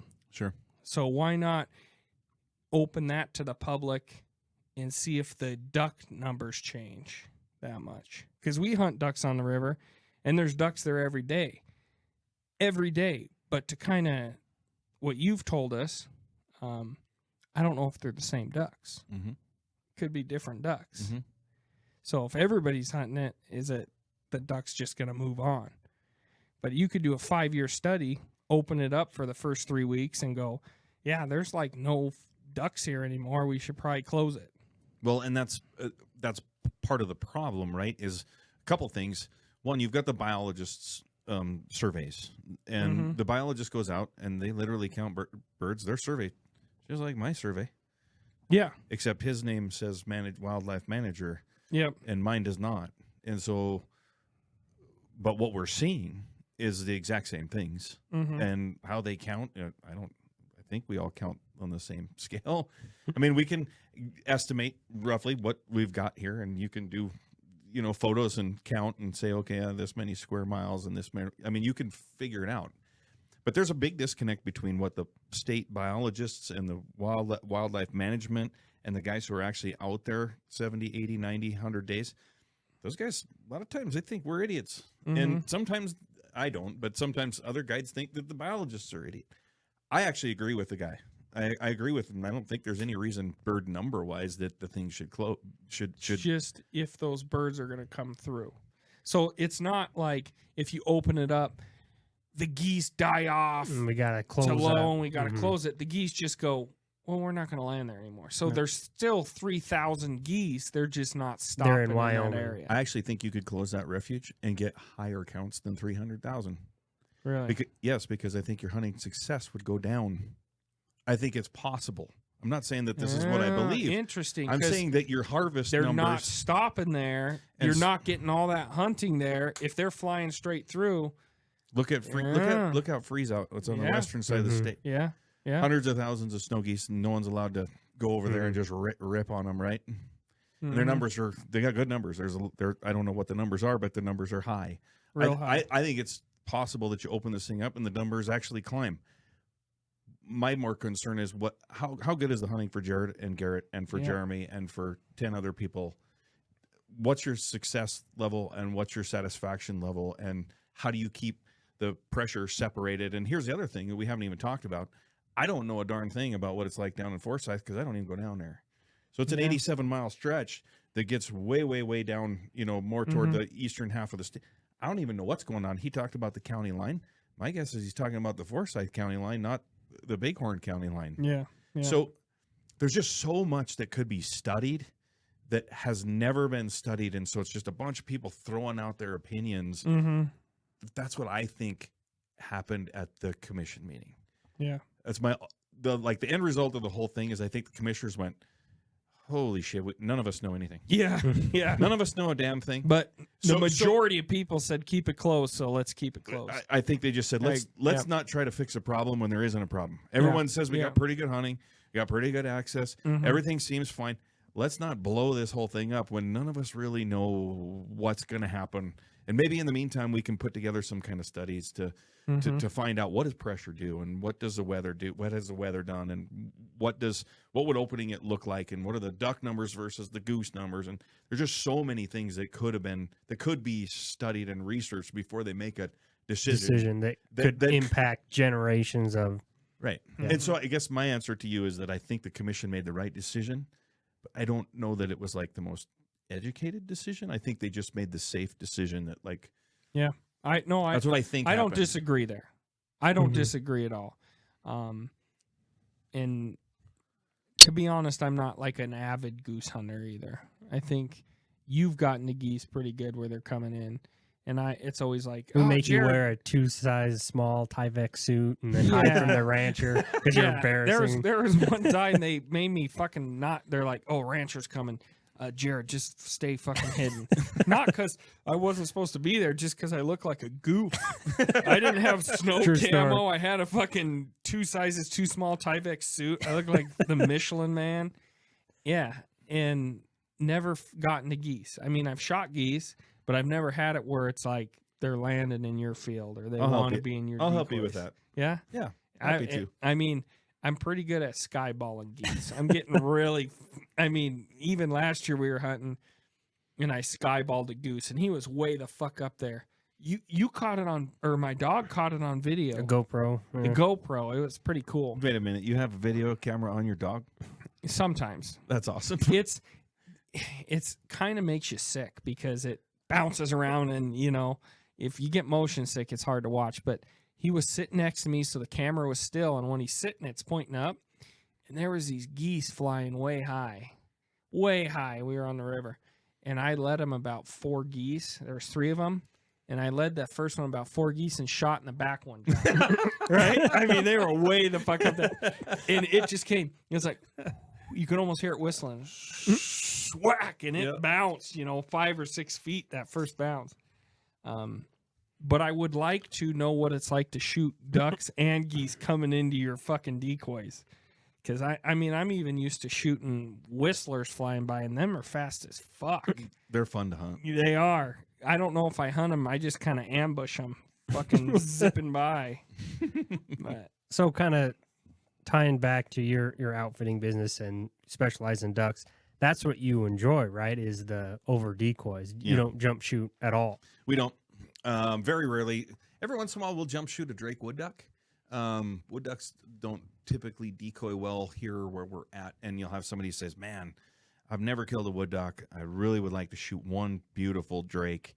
And so occasionally but that's about the only jump shooting we do. Other than that, we're hunting over decoys, and we're calling birds to us and playing off of whatever else is happening on the river, wherever and it's part of, it kind of ties in with this Yellowstone River thing. I've spent a fair amount of time on the water analyzing pressure, and it's something that the biologists have spent 0 time analyzing. Like they do the bird counts and the biology and whether the birds are sick or they got diseases or the biology of it. And I'm out there every day watching the behavior of what they're doing. This last year, I counted it up. I have a little over 4,000 professional days. And that's not just, I'm not like honking my horn. I'm just saying that I've seen a lot.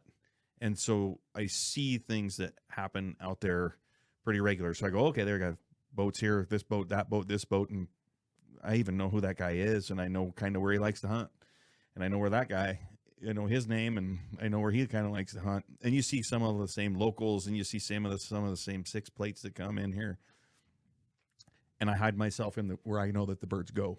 So I'm like, okay, that spot's shot. Those guys went out and scouted last night from 3:30 till dark. That little group of birds that in there, when they get blown out of there, they usually end up here. And sometimes that spot is 5 miles away, 6 miles away. And I'll drive in there the next morning and, yep, that's where they went to. And it's not because I'm particularly good. It's just because I've been out there a bunch and have a lot of data. Yeah, I just got a lot of data to kind of. So I would love to be able to take the biologist information and have them be willing to put in some of the other, like The work, the as behavior, far as your behavior. Yeah. the behavioral data that you say, what did you see? What did you feel like? Because I think it does bring some value to the discussion, because I agree that it's not just that closure probably that raised those numbers. There probably was some biology. There probably was some, ecology. There probably was some weather stuff. There was probably, there's all kinds of factors. And it'd be nice to put all of those people together to talk about it, rather than each one just demanding that I'm right and you're wrong. You're an idiot. And because I think everybody has it's like in politics, the best answer is usually somewhere in the middle. Right. Yeah. Somewhere. If everyone's unhappy, that's probably means you did the right thing.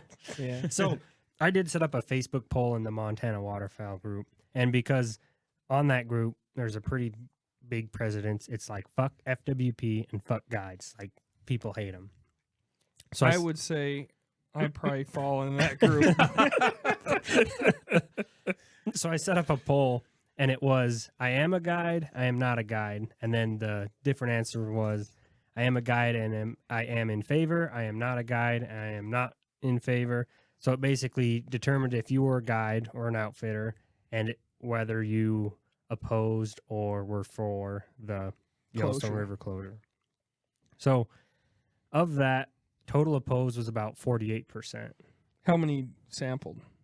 291. So 48% were opposed to The closure. the closure. They wanted it opened. They were opposed to opening. Oh, it's Opening. opposed So to they opening. wanted it Yep. closed. Okay. And so your sample size was bigger than the commission sample size. FWP. Mm-hmm. And then 45% were in favor of opening it. So you're talking pretty close percentage-wise. And is this? 48 to And did you say 45. those were the outfitters and guides? Or were they? That's together. Okay, it was combined. Yep. Okay. Am a guide and was opposed 8 people. Or guides are opposed. Am a guide and was in favor of the opening. That was 6. So still pretty close both sides of the issue as far as what guides thought. And then I didn't have this option, but I thought was actually a very good option. Someone actually added in interested but don't have enough information. And about 7% voted that, which I think that's, talking with you guys, I think that's where we're at. Like, Yeah.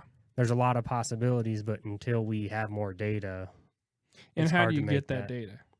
it would have to be some kind of long-term study. And you would have to open some of it and study it. Yep. Otherwise, if you kept it closed the whole time, what do? You put a bunch of guys out there with blanks, Right, shooting at geese, and Hey, that'd be a fun job. So okay, I'd do it. I would like to keep the closure, but I kind of agree with you too that hey, maybe we should study this, and you probably could open some of it to do that study. What I want though from Jared is an assurance that if certain metrics are met, it automatically closes. Not where like, okay, we're going to open this up, because once you open something up like that, trying to close it back down again would be damn near impossible. So we go from 300,000 geese and then we close it, and then say it drops to 250. And biologist goes, still plenty of geese. And then you drop to 200 and they go, still a whole lot of geese. And then you drop it to, 150 and they're like, yeah, it's getting a little tougher, but people are still kind of making it happen. Well, you've spread that out over a 10-year time period. And maybe you just shot yourself in the foot. So I would want some metrics in there that said, okay, after 3 years, we're going to evaluate, and after, and if it is having an impact of more than 10% of the migration or something, it would automatically go back to closed. Or, for me, I would want some of those kind of protections. Well, and to your point, if you opened it, it might increase the bird numbers. I think it might. So it might not be a issue of, the birds are getting lower, the birds are getting lower. They could be getting more and more.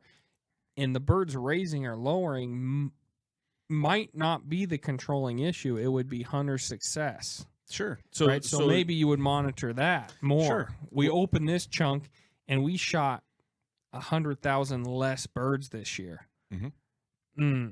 That was a fuck up. I think it's possible that you could open that thing up, the bird numbers would actually increase, and harvest numbers could actually decrease. And so maybe and hunter satisfaction, and by that I mean how much elbow room do you have when you go out hunting? I think that number would really, like, I think it's the exact opposite of what the goal was. The goal was to open up 87 new miles.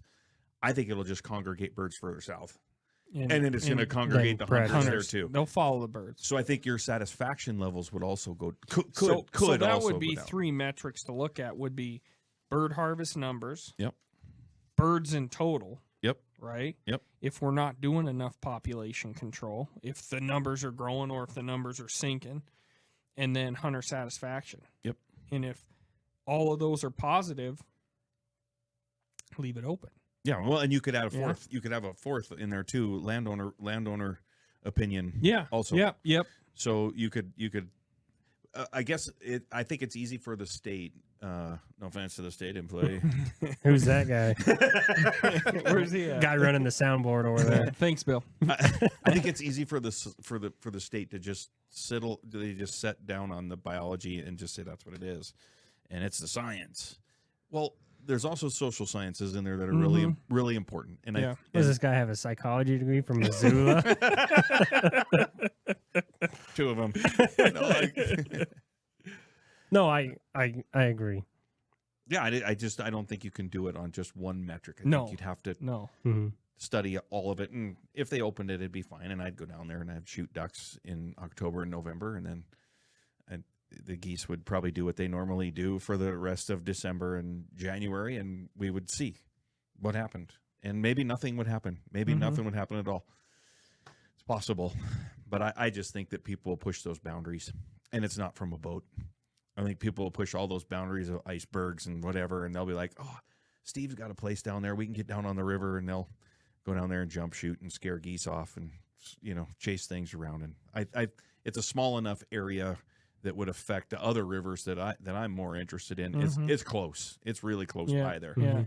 And there's good access. There's block management right there. I mean, right there where you could just walk right down to the river and disrupt things very, very quickly. And maybe it just scoots those birds east, or maybe it scoots them to Billings. Maybe that happens. I mean, I'm just throwing all the options You're not out there. hunting them in Billings. Let's say you do this big thing out there where you open the whole thing up. Next thing you know, the migration shifts over 60 miles, and now you got 300,000 geese coming through Billings, landing on Fisher Sand and Gravel's gravel pit. Like right now, there's a 50,000 or 80,000 in there now. Imagine if there was 380,000 in there. You could manipulating wildlife is very, very dangerous to me. Yeah. Nobody knows because nobody. It's like knows. herding cats, right? So the wildlife management scenario we have right now is let Mother Nature do what Mother Nature does in this area. It's not bad enough yet to do something. They're just don't fuck with it. It's just sitting there doing whatever it's doing. We manipulate it, and they're in Billings or they're in 40 miles that way, and it disrupts all the other rivers that are connected into this where this refuge area is at. I think it was a good decision. What do you think about the new reservoir going into the Billings West End? Have you heard much on it? I don't know much about it. I really don't. It's going to be 3 times bigger than Lake Elmo. I heard that, and is it kind of a water storage or something from the city? They're putting in a new water treatment plant. Right. But it's going to curious about the migration.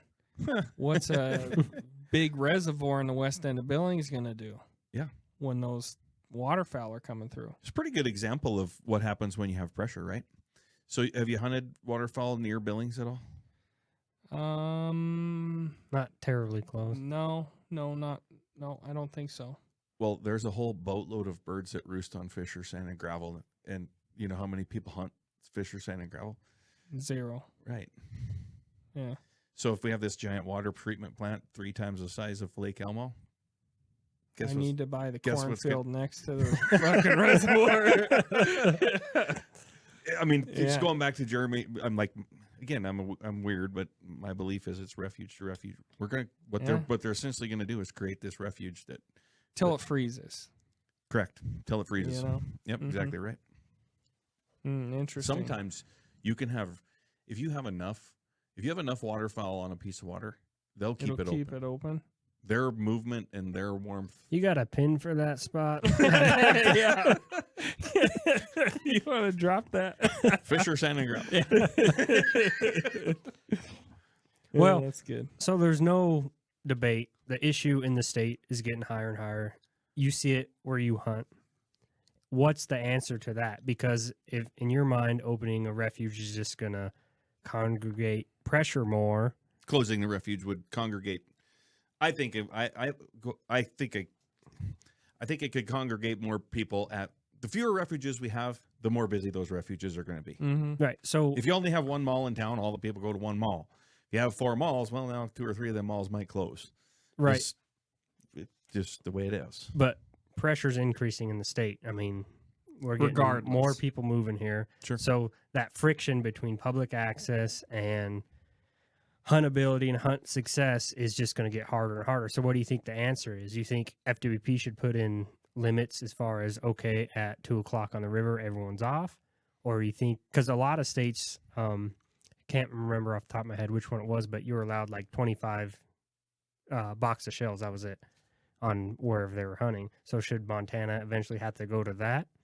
So, and this is a great, I love that we're talking about waterfowl in Montana because Montana doesn't have a rich waterfowl history. I got guys, people call me from down south. Jeremy, I don't know, you guys, do you even know what a duck is up there? You know, like they almost make fun of people from Montana because we don't have a really strong, and they're kind of right. We don't have a really strong waterfowl heritage or history in Montana. So I love that you're asking that question, that it makes us go, okay, where do we want our waterfowl future to go? Mm-hmm. Like, what's going to happen in the future, and how do we protect it so that I can take my kids and grandkids, and you can take your grandkids, and they can take their grandkids, and all of these questions that we're talking about, I think, are going to be critically important going forward. Is there a fix for tomorrow? Probably not. I think like maybe break the Bozeman Pass. Yeah. Yeah. If you could set up tack spike lines for all 6 plates. Well, yeah. It's difficult because I see it not just in waterfowl, but everywhere. Agreed. That pressure that's coming. And it's like magnified since COVID. I don't know what happened. But it just seems like everybody is drawn here. Yeah. And so you see it on the river. I mean, that I don't want to say your livelihood, but your passion's on, right? Yep. And at some point, is it going to decrease? Or if you extrapolate that, if we take the last 4 years and extrapolate that for the next 10 years, I mean, that river is going to be so packed, there'll be no ducks because there's no place to land because there's just jet boat on every corner, Yep. you know? Well, back when that guy told me I was the worst caller he ever heard, Mm-hmm. I was the only guy out there. It was me. Mm. And I can think of 2 other guys that were kind of farting around with it at the time. And then for 20 years, there wasn't a lot of traffic at all. And it's really has increased. And some of it is, it's undeniable. Some of it is a 6 plate in flux. It's a big chunk of it. Some of it's out of state interest. Some of it's realtors. Just trying to get those houses. Or Hey, a that guy land sells a sold. $22 million ranch. It's a pretty good, nice little chunk for that realtor. But was it good for all the hunters around? No, not at all. You know, so I mean, there's a lot of different things that are at play in there. To go to your question, what I don't like the government. I don't like rules. I don't like to have to follow rules. Although my industry is really well regulated. Like the state has a lot of regulations, additional regulations on outfitters that what we can and can't do, and additional fines that we get if we break some state laws or rules. But maybe at 2 o'clock off the river is going to be something that has to be talked about, to let those birds have a safe place to sleep everywhere. They do it in Missouri. They do it in Arkansas, Stuttgart, Arkansas. 1 boat, 1 o'clock, boats off the water. And I'm not saying that you have to do it statewide. You could do it for different areas Locally, or there's other guys right now that are trying to push a different season for up on the Missouri, because they want the season to be different than it is in the northern half of the state versus the south half of the state. all of that stuff makes sense, and I'm excited that people are actually talking about waterfowl. I mean, let's face it, Montana's a big game state. We shoot Yep. deer, Yep. deer and elk, and It's always been an afterthought for me. It's like what you do after, not so much for you. I There's- like bird hunting. I mean, this last year you shot a wood duck came into your decoys Mhm. awesome. and got it mounted. It's pretty. I'm jealous, but I went deer hunting, and it was warm out and shit. And it's funny too because I went because it was warm out. Where I went deer hunting, we got blizzarded on, right? And you kind of had the warm Mhm. duck hunting. But it's always been an afterthought, especially for me. But you've always loved ducks, so definitely I think there's room to grow that. There's a big game culture here, For sure. Whether it's good or bad, we could weigh in on. But the waterfowl culture is not as prominent. It's green. It's Yeah, new. yeah. It's fresh. It's, there's guys that I say, hey, it'd be great if every boater's off 2:00, and there's a lot of people that have no idea why I say that. Mm-hmm. Like, what are you talking about? State says we can hunt till dark. Yeah. What are you talking Sunset. about? And I'm like, well, because that's where those birds need that safe place to sleep at night. And if they don't have it, they just leave, and they may fly 30 more miles. Like it's Mhm. nothing. It's just a click, and they're 30 miles away from there. So it's just I really believe it. All of my guides when I work. By the way, I only run 3 boats. Mm-hmm. So I run occasionally a 4th, but I run 3 boats a day, and I tell all my guys we're off by 1, no later. And I tell our clients we have only 2 ducks because we have bad days. And I say we only have 2 ducks. It's 1:00. We're going home. And the guy's like, "What are you talking about?" I said, "Well, we got to get out of here and we got to get off the water because I might be 45 minutes from the boat ramp too, Mm-hmm. right? And I'm driving 14 miles of river, and I know that I need to be off that river from 1:30, 2:00 ish, no later. That would be the latest to let those birds have a safe place to settle in. It's fun to, well, it's not fun, but I've watched it for years where on Friday, guys show up in the afternoons and they go scout. They're going to go quote unquote scouting, right? And so they leave and they get there by 3 or 4 or with just a little bit of light, and they grab a few beers and rip up and down the river and just chase birds all over the place. And then they return there the next morning and go, they never came back to the river. I don't know why. Well, You scared them. I can tell you why, because you blew them off the roost and they just moved 30 miles away from you. And then I'm the guy that's going, I watched that guy drive around at 3:30. I'm going to go over here. And the next morning, all those birds are. All those are there. That's and interesting you say that because it is true in that late day, those birds fly back. Mhm. I mean, it's like Whether it's different birds coming in Right. or yeah, birds they're coming back. Like you're Yeah. floating the river, you're coming down the river, and you look up and it hits that Right before bewitching dark. hour. Yeah. And it's like hundreds of thousands of birds are coming back to that river, just bombing. in. Sometimes it's only 4. Yeah. Yeah. Mhm. But to your point, yeah, giving those birds safety to come down, and there's, I mean, I could write out a whole list of different etiquette things that I've picked up, that being one of them, but another one, and some of them are like self-explanatory. I had one day, I went into this spot to hunt, and there was a bunch of shotgun shells laying all over the ground everywhere it was at. Well, I knew the guys that were in that spot. They're from Pennsylvania. No offense to Pennsylvania, but I'd seen them there the day before. And so I went into that spot. I picked up all of their shells. I'm talking like half of a 5-gallon bucket full of shells. So they had themselves a time. They were shooting goldeneye. And so it's a lot of pass shooting, a lot of, anyway. I pick them all up. I drive up the river. I find where those guys are at. I drive right in their decoys. I unload my bucket full of empty shotgun shells. And I told them, I said, if you want to litter, go back to Pennsylvania. Don't do that here. And the one guy goes, fuck you, man. What are you? And then his buddy grabbed him by the arm. He goes, hey, knock it off. He's right. We should have picked that stuff up, man. And the guy's like, yeah, fuck you. You've ruined our day. You're in our decoys. And he was still mad. But the other guy that was there, he learned something that day. He's like, hey, we need to pick up our plastic and metal that we're leaving laying around. Yeah. So there's a long list of, don't blow up the roost at night and, pick up after yourselves. And, I could make a whole long list of things, that we wouldn't. Maybe it's another episode. But that's interesting because like you're clearly like, I don't want to say, okay, I'll say it. You're a duck hunting expert, right? I hope so. And I don't know what else I've been doing for 30 years. If I haven't Should gotten be an expert. fairly good at it. So, but you have all week to kind of figure out where these birds go. Yeah.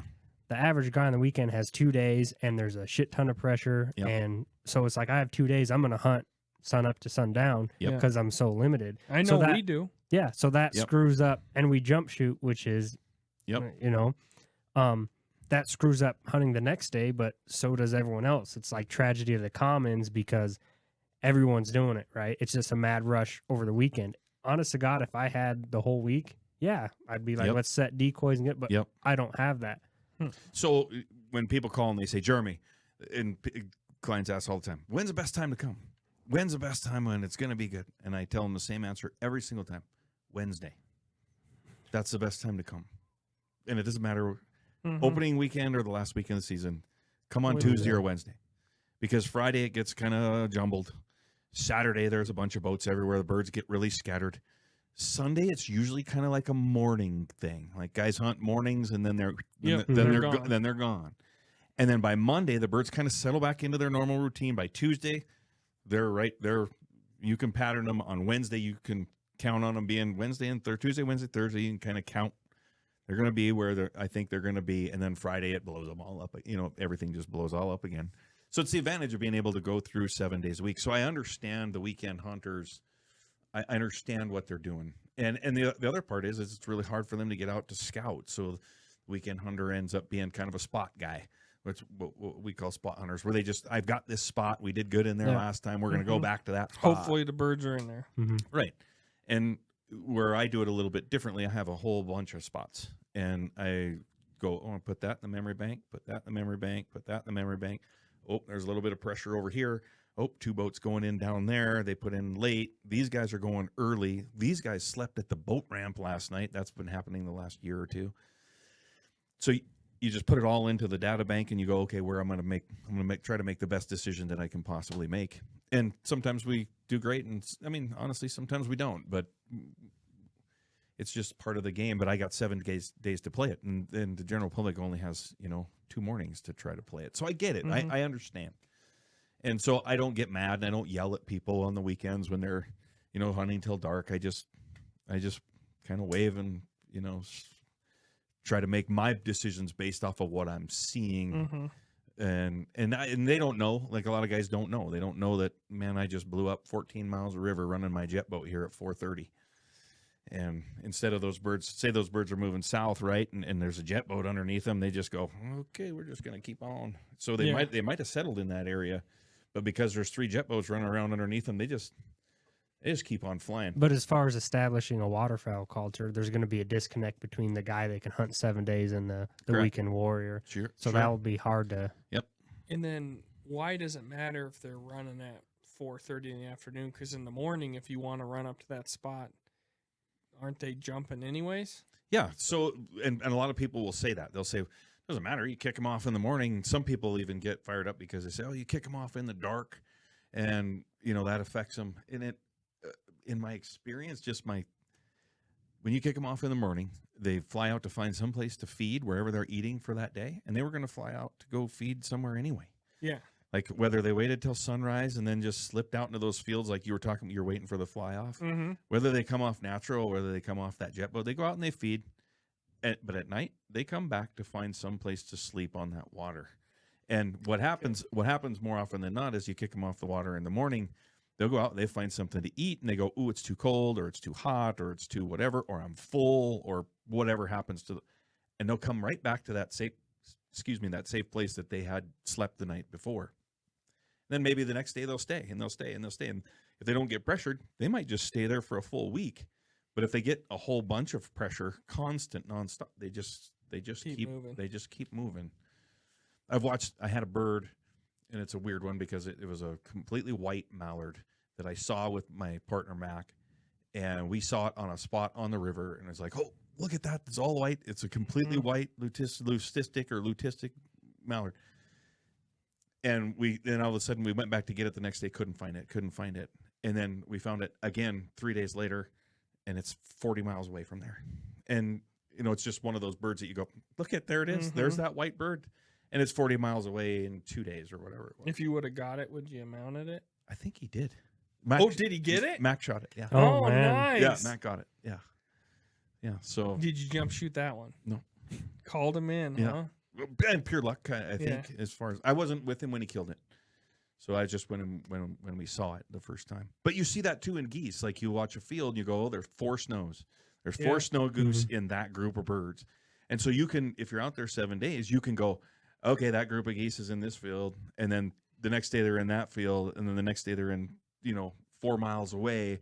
And the next day you go down 10 miles and you're at a completely different place. And you go, holy shit, there's those 4 birds. And they don't just go south. Sometimes they're going north. Like the reverse migration is real. They'll bounce back and forth, up, down, all over. Oh, and, yeah. And the pressure has so much to do with it, more than people I think realize. I think a lot of people think, they're just traveling through here, so who gives a shit? Let's just beat them up. And I'm here to tell you that that's not what happens. Those birds come here and they stay here. And they stay here for a good while. In fact, some of those birds, I don't think even leave here. I don't disagree with that. So what they do is they just seek out places that they're constantly not seeking food. They're constantly seeking that safe place to sleep. Well, and then as soon as the season's over, they can spread out to wherever they want too, Yep. Yep. So I do think there's a group, whether you call them resident birds or not, but birds that just are always here all year round. You're right. Yep, for sure. You're right. That we chase. But my big thing is I'm glad you came in. I really am. I've just had a bad taste from guides and outfitters dealing just from the public point of view. Sure. Okay. I'm never hunting. This is going to get fun right here. I'm never hunting and I turn the corner and there's a guide there and I'm like, yeah, good to see you, man. Well, I know hope what you I will mean? if you see me out there. Well, yeah, and birds are a little different than big game. And most of my experience is with big game, with outfitters and guides. And that soured my taste pretty bad because people go nuts for fucking big game. They just do stupid stuff and Especially elk. Yeah. People go out of their mind. They lose their mind for elk.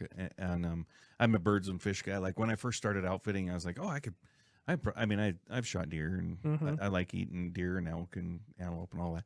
And I've killed some. I've never killed an elk though, but I just like I'm not doing this. If my client's going to come in and say, no, not that one, I want that one, or I want that one, or I want a little bigger, or his mass isn't blah blah blah, or I want to shoot him. Nitpick them. I want to shoot him downhill, or I want to shoot. It just gets weird. And with ducks and fish, it's like, oh, that's trout, nice trout. Oh, that's mallard. Oh, a good mallard. Oh, that's a pheasant. Oh, that one's got a big tail, but who cares? It's just a lot easier. And the other thing is we don't the small game. I think there's a distinct difference between big game outfitters and small game outfitters like myself. Birds and ducks are kind of ducks, and fish are fish. And There's not like a trophy pheasant. I don't know. I heard about a white duck, a mallard. Taken. Taken. I mean, it's pretty rare. Like geese, there's some Quill Lakes geese. They got a big white band across their chest. That's that's kind of a trophy. Or banded. Obviously banded birds. Every once in a while you'll shoot a speck here. We don't shoot a lot of speckle belly geese in Montana. So every once in a while you'll see a speck. That's a big deal. Last year we had a good number of snow geese last year. In fact, the state opened up a snow geese spring season 2 years. We shot our first snow geese this spring. Awesome. Yeah, and this is how random it was. No Talon Creek. Had a guy at work go, hey, I saw some snow geese over here.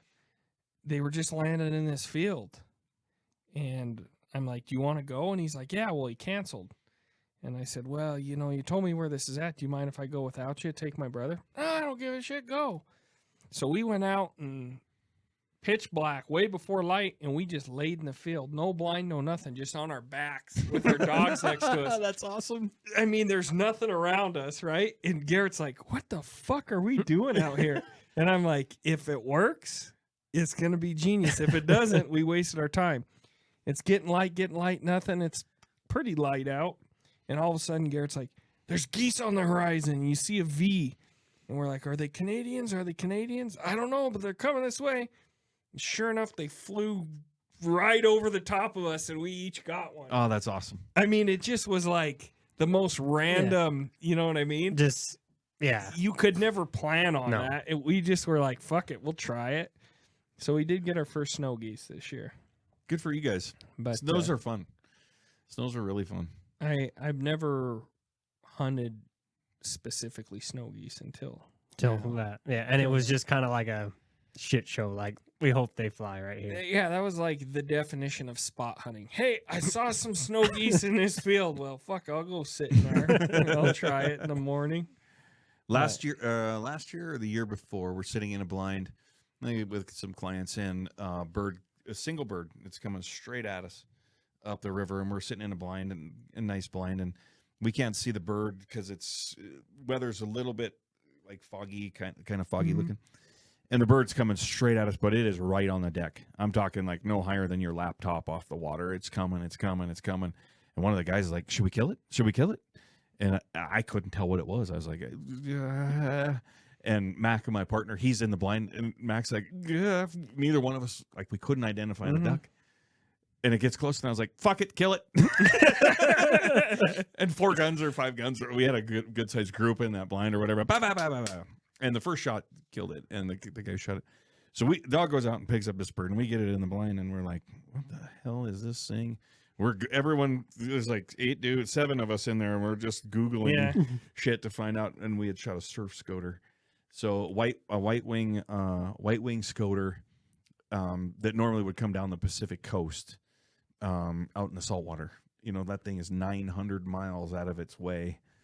And then I heard somebody else had shot a scoter also right in that same week. So there was just this weird cool thing that you get this. That is a sea cool duck about that ducks. just shows up out of nowhere. Yeah, and that's what I enjoy about hunting ducks too. Is when we go, there's like the 4 or 5 main species of duck, but then there's always ducks. You're like, fuck, I've never shot one of those before. I don't know what the fuck that is. You know? Yeah. Let me see if I can get one of those. And then we have like an identification book, and we're like, oh fuck. Okay. What's my limit on those? Or how many can I shoot? Yeah. You got hen widgeon, hen gadwall, hen mallard. They all kind of they're similar. Yeah.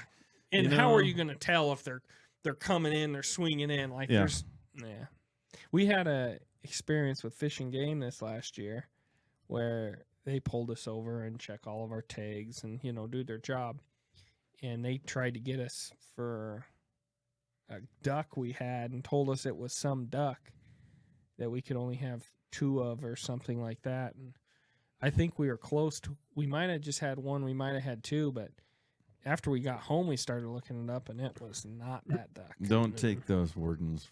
No, I love our local wardens. You're young there. They're good dudes. I mean, they are good guys, but I would not I would not bet my annual salary on whether they're duck identification. Yeah. There's a couple that are really good, but there's a couple young guys too that are not. That's who we got. They were young, and they were super friendly, but at the same time, we had another game warden once try to get me for not having a stamp for mourning doves, because mourning doves are a migratory bird, yeah.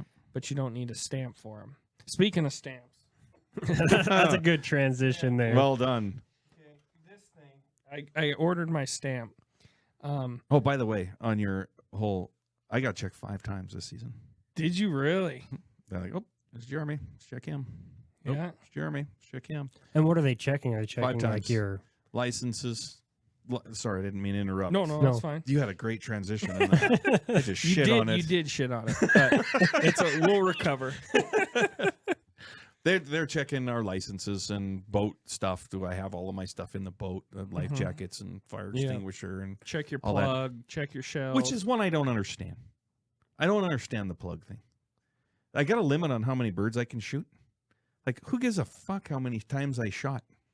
Yeah, because is that a federal thing? It is, and I don't understand it. I've never understood. I don't understand it. I've never understood the plug thing. You can only have three guns in your shell. Well, all right. So the birds come in, bang bang. The first 2 shots are usually pretty good. The third one is usually like a long ball. Maybe. Yeah.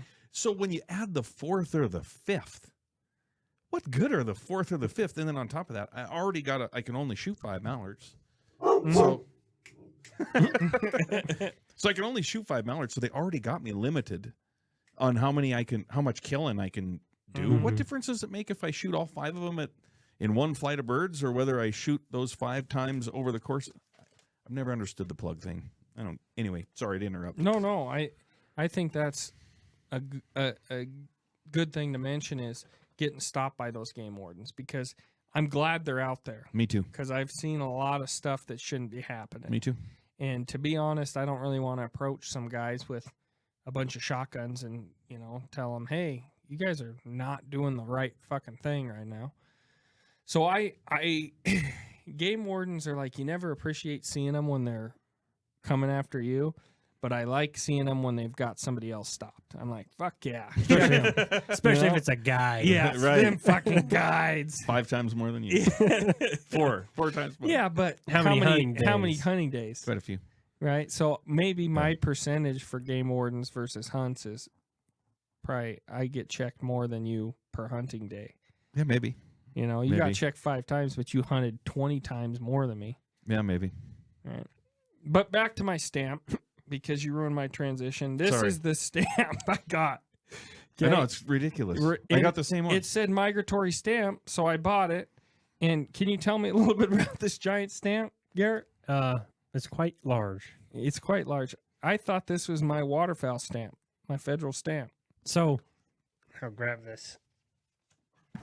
Like, this is the size of a normal stamp, right? Yep. Your Yeah, federal on stamp. the Yep. thing. So when he I sat there for an hour trying to peel that son of a when bitch he off. That's got what it- Garrett yeah. did to me. Like, so it's new this year, just to like raise awareness for it's a Montana stamp, and people like to collect stamps and stuff, so they just put like artwork, and it says all about it on it. Mm. But I don't like to read. yeah, Did it really say it right on that Yeah. thing? Mm-hmm. thank So, you for contributing. If any of you guys have got this is a cool stamp for your fucking collection, but it's not legal to shoot birds. And I'm curious how many people are going to get checked this year, and they're going to go, "Do you got your federal stamp?" And they'll be like, "Yup." Right And here. those game wardens are going to be like, "Nope, No. we're going to fine you." We're not doing that again. Yeah, that. There's going to be a bunch of stamp collectors out there with their OCD, and they're going to be like, I got 33 years of duck stamps, and now this one is way too fucking big. It ruins my whole collection. Yeah. So I don't even know what to do with it. Just, I guess I'll keep it for now. I don't either. Most of my money for tags goes to wildlife anyways. I don't shoot a bunch of shit every year, so maybe a few ducks and It's stuff. like but donating to the cause. fucking how many years have I bought an elk tag and not shot an elk? Just donating to the cause. I'm donating to the cause so a bunch of out-of-state fucks can come in and shoot All right. elk instead. of me. Somehow we avoided that whole guide discussion that I thought was going to happen, but Well, here's the thing. I didn't want to bring it back up. You've put a better taste in my mouth with guides, but Well, thanks. I've floated the river many times, same river you're guiding on, and I've had bad experience with guides. But it also could be because I look at them like, I fucking hate you. Right? It's not like I'm opening up super friendly. So I don't want to put all the blame on the guides, but how do you balance that? Just for instance, we were fishing this last weekend, and I counted 9 guide boats in probably a 300-yard stretch of river. And all they did all day, Not around here. not right? around here. All they did all day was drive up the 300 yards, float down. Drive up the 300 yards, float down. And you get in line. It's just like 9 boats were just circling. And we were fishing from the bank, but Did you do any good? we did pretty good. Good. We did pretty good. Did you do better than them? Not according to them. I think the first day, and Garrett whooped me the second day. The first day I did 15, and you were up there too. Probably at like 16. 10. No, you were. I outfished you the first day. Second day, he I love outfished it. The me. two brothers. But What happened the second day? you outfished me All right. for sure. You did. I mean, he's the type of guy. He drives a boat as soon as it hits ground, and I'm trying to anchor it. He jumps out with his rod and runs to the best fishing hole. So Got a keep that in system. mind, guys. Yeah, he's got a fucking system. Chicken shit ass. I like it. But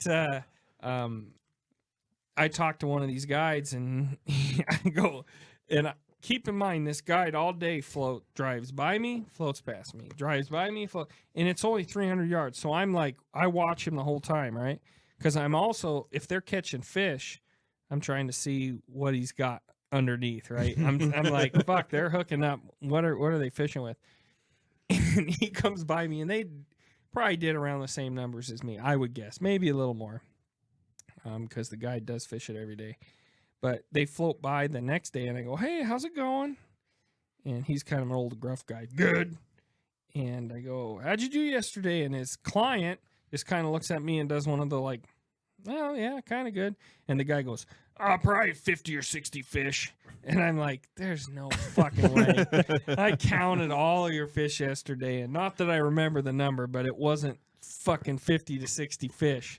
So, I mean, they were all big, nice trout, and it was a good time, but you definitely have to get used to, you're having this peaceful mountain scene, and you're trying to fly fish just like that. What's that fucking movie that ruined fly fishing in this state? River Runs Through It. Mm-hmm. Yeah, I call it a realtor runs through it. Yeah, fucking Christ. The worst movie that ever came out for fly fishing in this state. And it's not that. All day it's, and then they shut off and they float down. And then the 9 fucking go up, and the wake, all day you're wading in big wakes, 2 or 3 foot wave wakes coming up and down. Yeah. So it's not, 4 or 5 years ago, it was a pretty pristine place to fish, and now someone on social media got out, and this is why we keep coming back to, we don't like talking about specific spots, but someone came out, you sent me a thing of it so I could bitch about it. Was it Facebook? Someone's holding this big trout, and they're like, and it was a good one. It was 20-some inch fish, 25-inch trout, something like that. He's holding it, and he's like, great trout right here with this guide on this river. Here's the pin. And I felt like saying, are you fucking retarded? You just I mean, how many Facebook users are there? And they all know where this huge trout came from. Even back in the day before social media, if someone shot a big deer somewhere, just by word of mouth, people found out. There'd be a big chunk there. Yeah. Well, now there doesn't need to be word of mouth. We got some fucking dingus here for one day a year, and he posts this picture, and all of a sudden now we got guide after guide after guide. And you're right. I'm saying that because after talking to you, I'm looking for guide stickers. Before, I just assumed they were guides. So there was 9 boats, 9 guides, but when we first showed up, there was 2 more boats that were not guides, doing the same thing in the fucking circus. But it just is like, fuck, if people want to go there, they know of it, there's some money there, why wouldn't you take advantage? And I get that. So there's this constant like, fuck, man, because I don't go out to hang out with a bunch of people. I go out to kind of be alone with nature. You know what? So do the guides. The guides would prefer you weren't there, and they'd prefer the other 9. One of the guys in that loop of 9, he preferred the other 8 dudes weren't there either. Yeah. But I mean, like, some of it is this little thing right here, a cell phone. Mm-hmm. I mean, they say that there's more technology in this little dude than that we supposedly went to the moon with. Right. Oh, Holly would love to talk to you about that. Never happened. No, that's what she thinks. Never happened. It was all made up. She's like, no fucking way. There's no way. That's interesting. In a goddamn tinfoil fucking tricycle. It never happened. Yeah. But anyway, I mean, this thing is just gained people so much access to weird places. Your guy from Utah you were talking about earlier, I see it, in what I'm doing too. And not only that, but the realtors and the people who are looking for places to live now, and people looking for recreational properties. Again, I don't like the government, but a second home tax in the state would be a brilliant idea. Oh yeah. If this is your second home, or if you have a second home, the tax on that I would be in favor of making it obnoxiously high, like incredibly high. Yeah, because we're getting none of that. We're getting none of it. Economy here, or none of that economic benefit of someone living here. Correct. Right? They're just locking down up by Malta, Prairie Reserve. They're doing that. They buy up all those ranches, and then they're letting it go, and no one's farming it, no one's running cattle on it, and it's just killing those towns. Same kind of thing. Yeah. If nobody's there, that those economies go to shit. On the you're right. But on the traffic on the rivers and stuff that you were talking about, like it just I think we have the greatest stream access law in America. And you can wade anywhere you want inside the high water mark. I think that someone had told me that the actual Supreme Court decision said that no one has the right to own melting snow, and I think that's brilliant. You shouldn't have the right to own melting snow. Now, if that water originates out of the ground, and that's why some spring creeks do have some rules, and you can't just wade on stuff that comes out of people's property that they own. But the melting snow part, I thought, was a great point. But because we have that stream access law, I've always looked at it this way. I have the most freedom of anywhere to go access this water. And the price that I pay for that is $0, but I pay for it in my own patience level. Yeah. Because I have the amount of freedom that I have, I am required to accept a certain amount of disruption, or I don't even want to call it disruption, inconvenience. I'm required to accept a certain amount of inconvenience for the amount of freedom that I do have. Because that guy has the same right as you do. Correct. To be there. It's just like the Second Amendment. There's plenty of people I don't think you should have a fucking gun. But in order for me to have one, everybody's in order for me to access and use that stream access law, everybody else does. And I'll tell you what, the pressure on the rivers close to us here, you go up to kind of where you guys were fishing. You go down the river up there from where you were last weekend in the middle of July. The guides up there call it the pink flamingo float. So you got these inner tubers and rafters and beer drinkers and people just recreating, having fun, splashing, yelling, and you're standing there as a guy trying to guide, and you're like, oh, finally, I have this opportunity for Steve to get this fish on a dry fly that, he came all the way here from New Zealand, or, he came here from Florida to get this one fish on a dry fly, and the fish is rising, and then all of a sudden 2 fat dudes, Blair and Eric Church, come by, and he's like, sup? Yeah. You're like, damn it. But fuck, if I had a BB gun right now. But it's the price we pay for the freedom that we got. Yep. I mean, we could go down to Wyoming. I was in Wyoming one time, and I was fishing on the North Platte, and the wind was howling like it does on the North Platte a lot, and the wind is roaring. And there's a bunch of boats there, and there's a bunch of guide boats in there. There's some general public boats, and so we're kind of rowing circles in this area, catching fish. And this guy comes down the river, and you can see that it's a young guy, and he's got another buddy and a kind of old guy in the back. So it looked like a kid and his dad. And I didn't meet them, but and he's completely out of control in his drift boat, and the wind is just pushing him at 6 boats that are kind of in this area. Well, in the state of Wyoming, you can't even drop your anchor, or it's trespassing.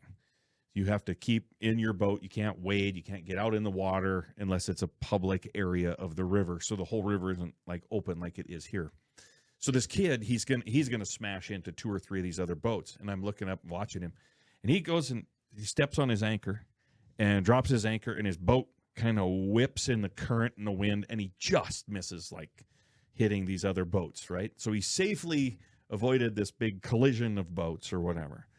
We go about our whole day, get to the boat ramp at the takeout, and as soon as I'm winching up my boat at the end of the day, I look over, and here's this poor kid with a game warden and a guy in a Suburban, and it was the landowner who had been sitting out there eagle-eyeing for this poor kid who basically dropped his anchor.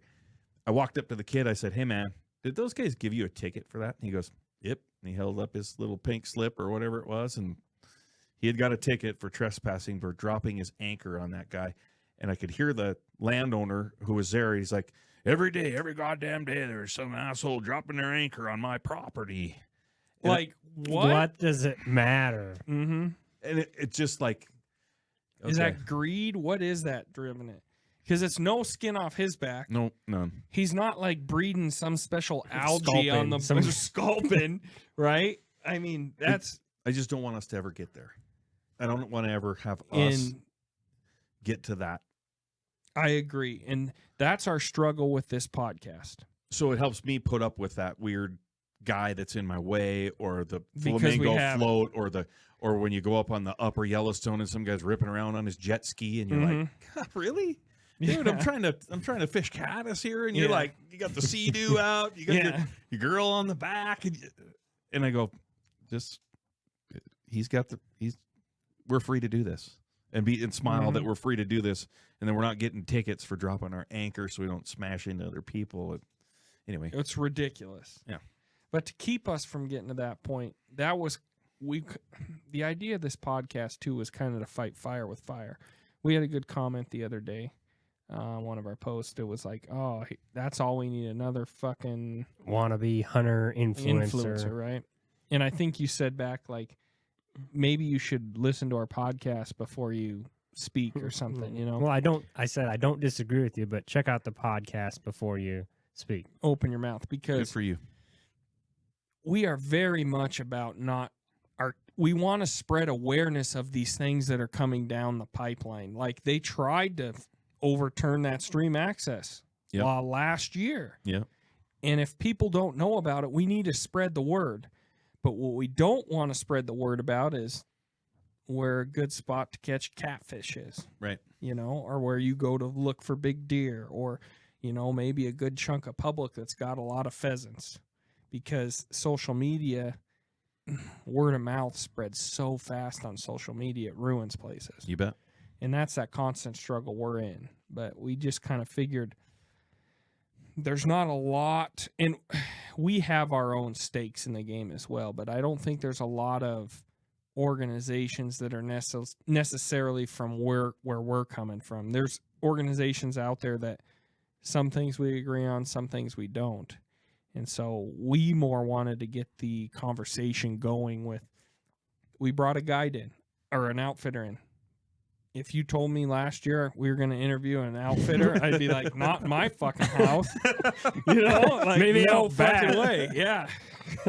I haven't gotten out of here yet. So. But I'll tell you what, if you sat down with 10 fishing guides, and just hung out and had a few beers, they're professional entertainers. They're funny. They're insightful. They're outlandish. They're fun. They're fun. They're a fun group of people.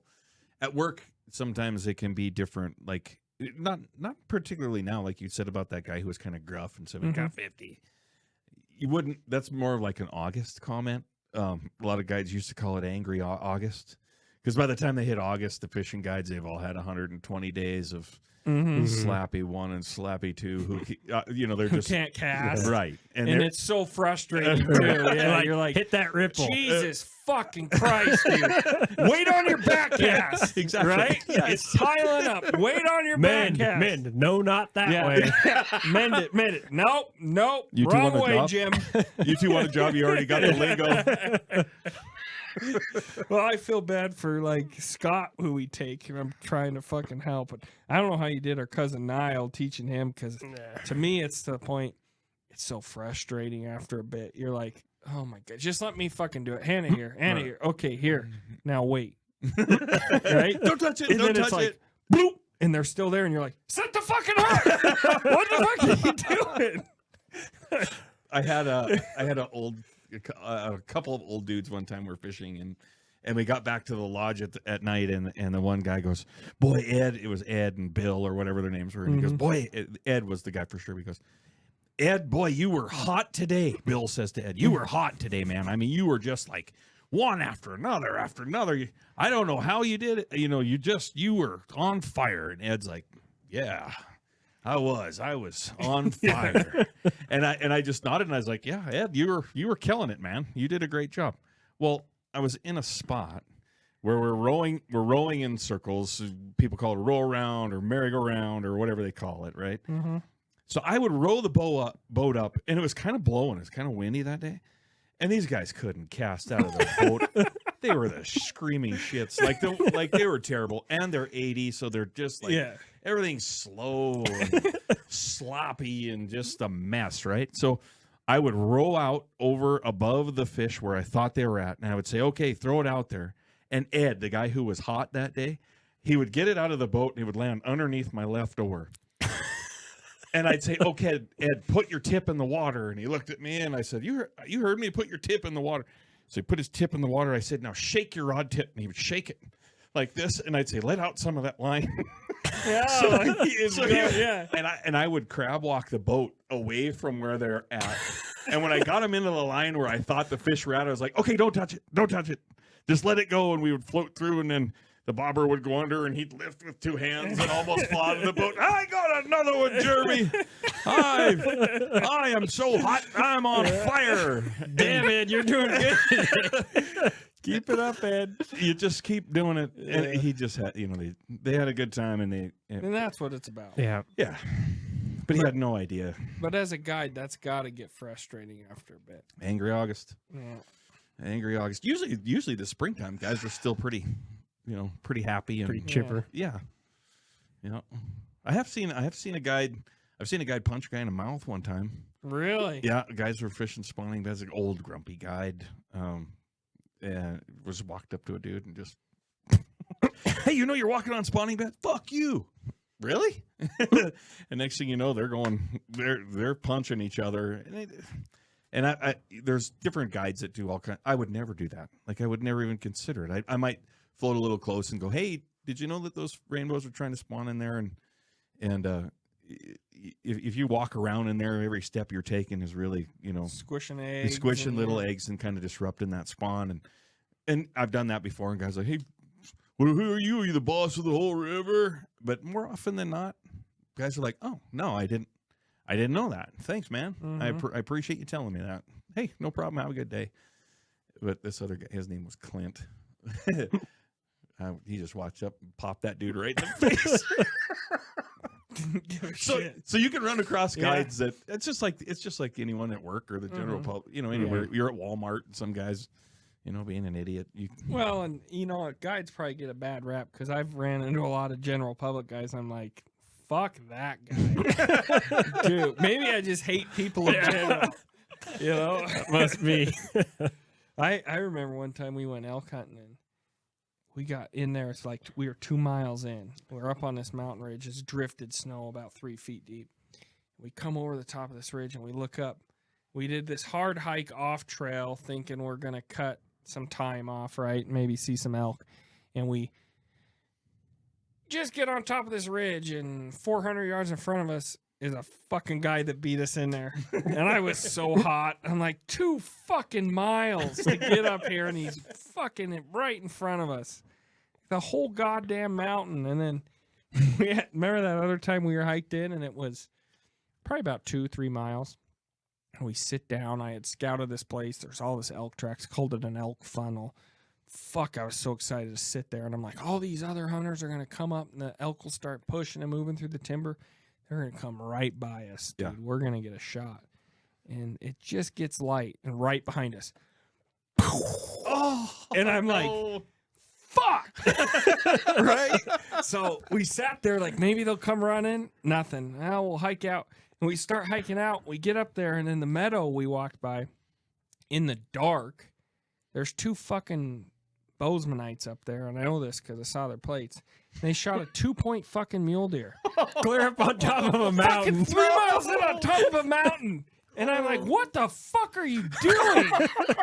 God damn, they're next to the county road on the way here. I mean, it was like a yearling, like probably still had milk on his lips. And I look at it, and it's a little guy, but if that was their adventure they were looking for, they got it. And I go, do you guys need some help packing it down?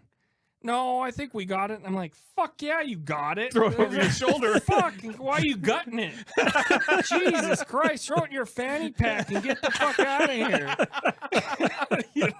God dang it. So it's shit like that. But we had one more with some Bozeman guys, and I felt bad. So Garrett and we get up in that thick timber, and there's a little bit of thought. You don't want to shoot your brother, right? Because those elk are in there with you. So once in a while, we'll cow call if we kind of lose track of where we're walking or listening to each other walk. So you'll hear like, meow. And then maybe 30 minutes later, from Garrett's side, meow. Well, we come down this mountain and we decide to split up. And I go, okay, Garrett, we got like 3 more miles to go out, and if we split up, we're walking out in the dark by ourselves, like, and it's gonna get spooky. And I don't care who the fuck you are. If you're clear up in the timber like that a few miles in and it's dark and you're by yourself, it's just natural to get a little kind of on edge. So we're coming out, and I'm thinking shit's following me or whatever. And finally, Garrett and I pop out on the road, and we're talking for a bit. And all of a sudden, these 2 Bozemannites pop out, and they're like, "Hey, how's it going?" "Well, good, good." And they're like, "God, we were up there. We were following these 2 fucking elk talking back and forth all day." And then they went through and explained our exact route. Yeah. We were over here and over here. And I'm like, those poor fucking guys. I never even thought about it. They followed us that whole fucking day. But they had a good time. They did. They thought they were going to get some. I'm sure they went up in there tomorrow or that next day. We didn't. There's no fucking elk up there. But so... maybe I'm just, it's easy to blame the outfitters, sure. Right? Just like the Yellowstone closure. If it's leased up, it's an outfitter that's got the lease. It's not the rich fucking doctor in Billings that's locked it down for people. It's not the 12 guys from fucking Utah that messaged in that come up here every year that have a lease. It's, it's the outfitters. So maybe my eyes will be a little bit more. I mean, even and there's definitely a difference between the big game. They just have to have so much ground for big game, and I think that's where a lot of the outfitter leasing stuff comes from. I have one lease, and it's very, very small, and it's well, I'll just say it. I have in the past let friends of mine who are general public people. They are my friends though, and I have let them go on that stuff. And I don't have 10,000 acres, and I'm not landlocking access into public land. And I think that's where a lot of it comes from, is from the big game 100%. Side, where they're like, okay, I got this guy's ranch. He doesn't have a single elk on it or a single deer on it, but that is the only access to get into this Forest Service land that's up here doing whatever. And I think a lot of outfitters get kind of lumped in together. And the fishing outfitters, they don't lease anything. Like when I go fishing, I have the exact same opportunity as the general public every day. We put in at the same boat ramps. We take out at the same boat ramps. And it's up to me to have a good fly, and it's up to the general public to have a good fly or a good spot or good timing or, whatever. So, and ducks are kind of the same, really. Mm-hmm. I mean, a little bit with pheasants, you do have to have some more ground for upland birds. Yeah, because you can shoot them out. Yeah, because you come back. Yep. They're not migrating through. Yep. Yeah, that makes sense. But the big game thing, and like you've said before, that the elk deal, people they lose their mind. Absolutely lose their fucking mind. Mm-hmm. I know another ranch, big one, and you would know it if I said the name. Guy paid $18 million for that, and all he bought it for was to kill elk. Some guys from Arkansas, local, or he's not local, but the property is local to here. $18 million. So in the last 2 years or 3 years, I can tell you 3 properties that have sold $18 to $22 million in this general area right around where we're at. And each of those properties one of them's really small, 2,000 acres. The other one's like 60,000 acres. The other one's like 20,000 acres. And some of those guys, they'll take some locals, and they do hire some local people. But as far as I can tell, most of them, one of them is trying to make a living off of it. Mm-hmm. Like he's trying to make money. And I think it's a really good opportunity for a local game warden if they wanted to chase a case. But and the other 2 guys, they're just for their family. That's it. Yeah. Yeah. But you take let's say 60,000 acres, you buy it because you want to hunt elk. And now you got an elk herd on 60,000 acres that you shoot 1 a year. Right. Or 2 a year. Right. How many elk can be on 60,000 acres? More than fucking 1 or 2. Right. And then your neighbors who are trying to make a living off the land are going, Fish and Game. Manage this herd. Manage this fucking herd. And Fish and Game's like, yep. Besides having government hunters come in and shoot elk on private land, what do you want us to do?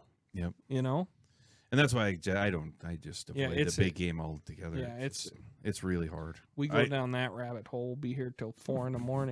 I tip my cap to you guys who go out and do it. Like it's hard. I wouldn't want to. I liken like waterfowl and fishing very similar, but waterfowl for me is something that you can do like every weekend, and it's kind of like golf or like frisbee or something where you can go out and you enjoy it, and then you're done. And a lot of times you're done by like 1 o'clock or noon, even, you know, if you have a good morning. Where big game for me is more like looking for a diamond in the rough. For sure. I enjoy going out there, and I mean, I pass up animals. If I was going out there just to shoot something, I would liken it more to ducks, where ducks I'm not going out for, I'm just going out to shoot some stuff, right? Where big game, it's like I passed up 30 different animals because I'm looking for that one. Right. And usually I never find that one, but once in a while you do, and then that's that reward. Well, I saw that stack of horns out here when I came in. You've been plenty successful. Yeah. Eventually, you know, you run out of time. So it's like you're picky that first week. The second, third week, you're still pretty picky, and then by the fourth week, you're like, fuck, I don't think I've, you know, there's plenty of years I'm like, maybe I'll hike a mountain and shoot a 2-point. Shoot a fucking 2-point. Ruin everybody else's day. Well, I want to thank you, Jeremy, for coming on and talking with us, and kind of gave good insight to even the struggles that you face as an outfitter, kind of very similar. And to local outfitter. Yeah. I'd like to highlight that too. Local outfitter. Thanks, guys. You know that, you know, your ears to the street, you know what's going on. Just like we do. You see the same stuff, just a different point of view on it. Well, I mean, the general public that I see it out there every day, I live with them. You know, my kids go to the same schools that their kids go to, and we go to the same dinner parties, and we go to the same. I have obligations to my community to give back, to be generous, to be patient, to be forgiving, and it's something that I feel pride in. Like I was happy to go out and help clean up the Yellowstone, Garrett, this summer. I thought we did a great thing. I mean, we got paid to go out and move some of that stuff, but it was a good thing, and I was glad I was there. And there was other outfitters there, and there was game wardens there, and a lot of people in the outdoor industry that were helping to clean up that stuff. And it's a lot. I believe that it's a lot different than some of the out of state interests that are here, and we're gonna have to take a look at it. In the state, it's going to be something the state's going to have to work through at some point, for sure. But I do think that I have a lot more in common with the general public than what the general public may realize sometimes. Yeah. Yeah. Well, thank you very much, Jeremy. And where can people find you if they're interested in? So you can find riverrockoutfitters.com. Instagram's probably the best, just at River Rock Outfitters. Give you kind of a feel of what we do. We have a Facebook page, too. It's also River Rock Outfitters. So check us out anytime you want. We'd be happy to have your adventure. Perfect. And as far as us go, season 2's launched. We got some cameras up. We're videoing it. It might not be perfect the first time, but we'll get the hang of it. Couple tries, probably. Couple tries. So check us out. You'll be able to catch us on YouTube Shorts this season now. Always TikTok, Instagram. Anything else we're going out on? Got our merch shirts. We got our merch shirts. Garrett's got our just normal brand. I've got one of our kind of more humorous shirts. Go onto our website, check it out. But for the most part, season 2's off. We got spring turkey, spring bear going on right now, and we'll be fishing and hiking this summer. I'm getting married. We got quite a bit going on. Postpone that. We got some shit to chase. You did draw an elk tag. I did. I canceled my honeymoon for you. I'll put it that way. Man. She can come. Keep the tent warm. She can come. Well, Holly, we're going on a honeymoon. That's good. Thanks for having me, fellas. Appreciate it. I appreciate it too, Jeremy. And as always, we'll be surviving the week to live on the weekends.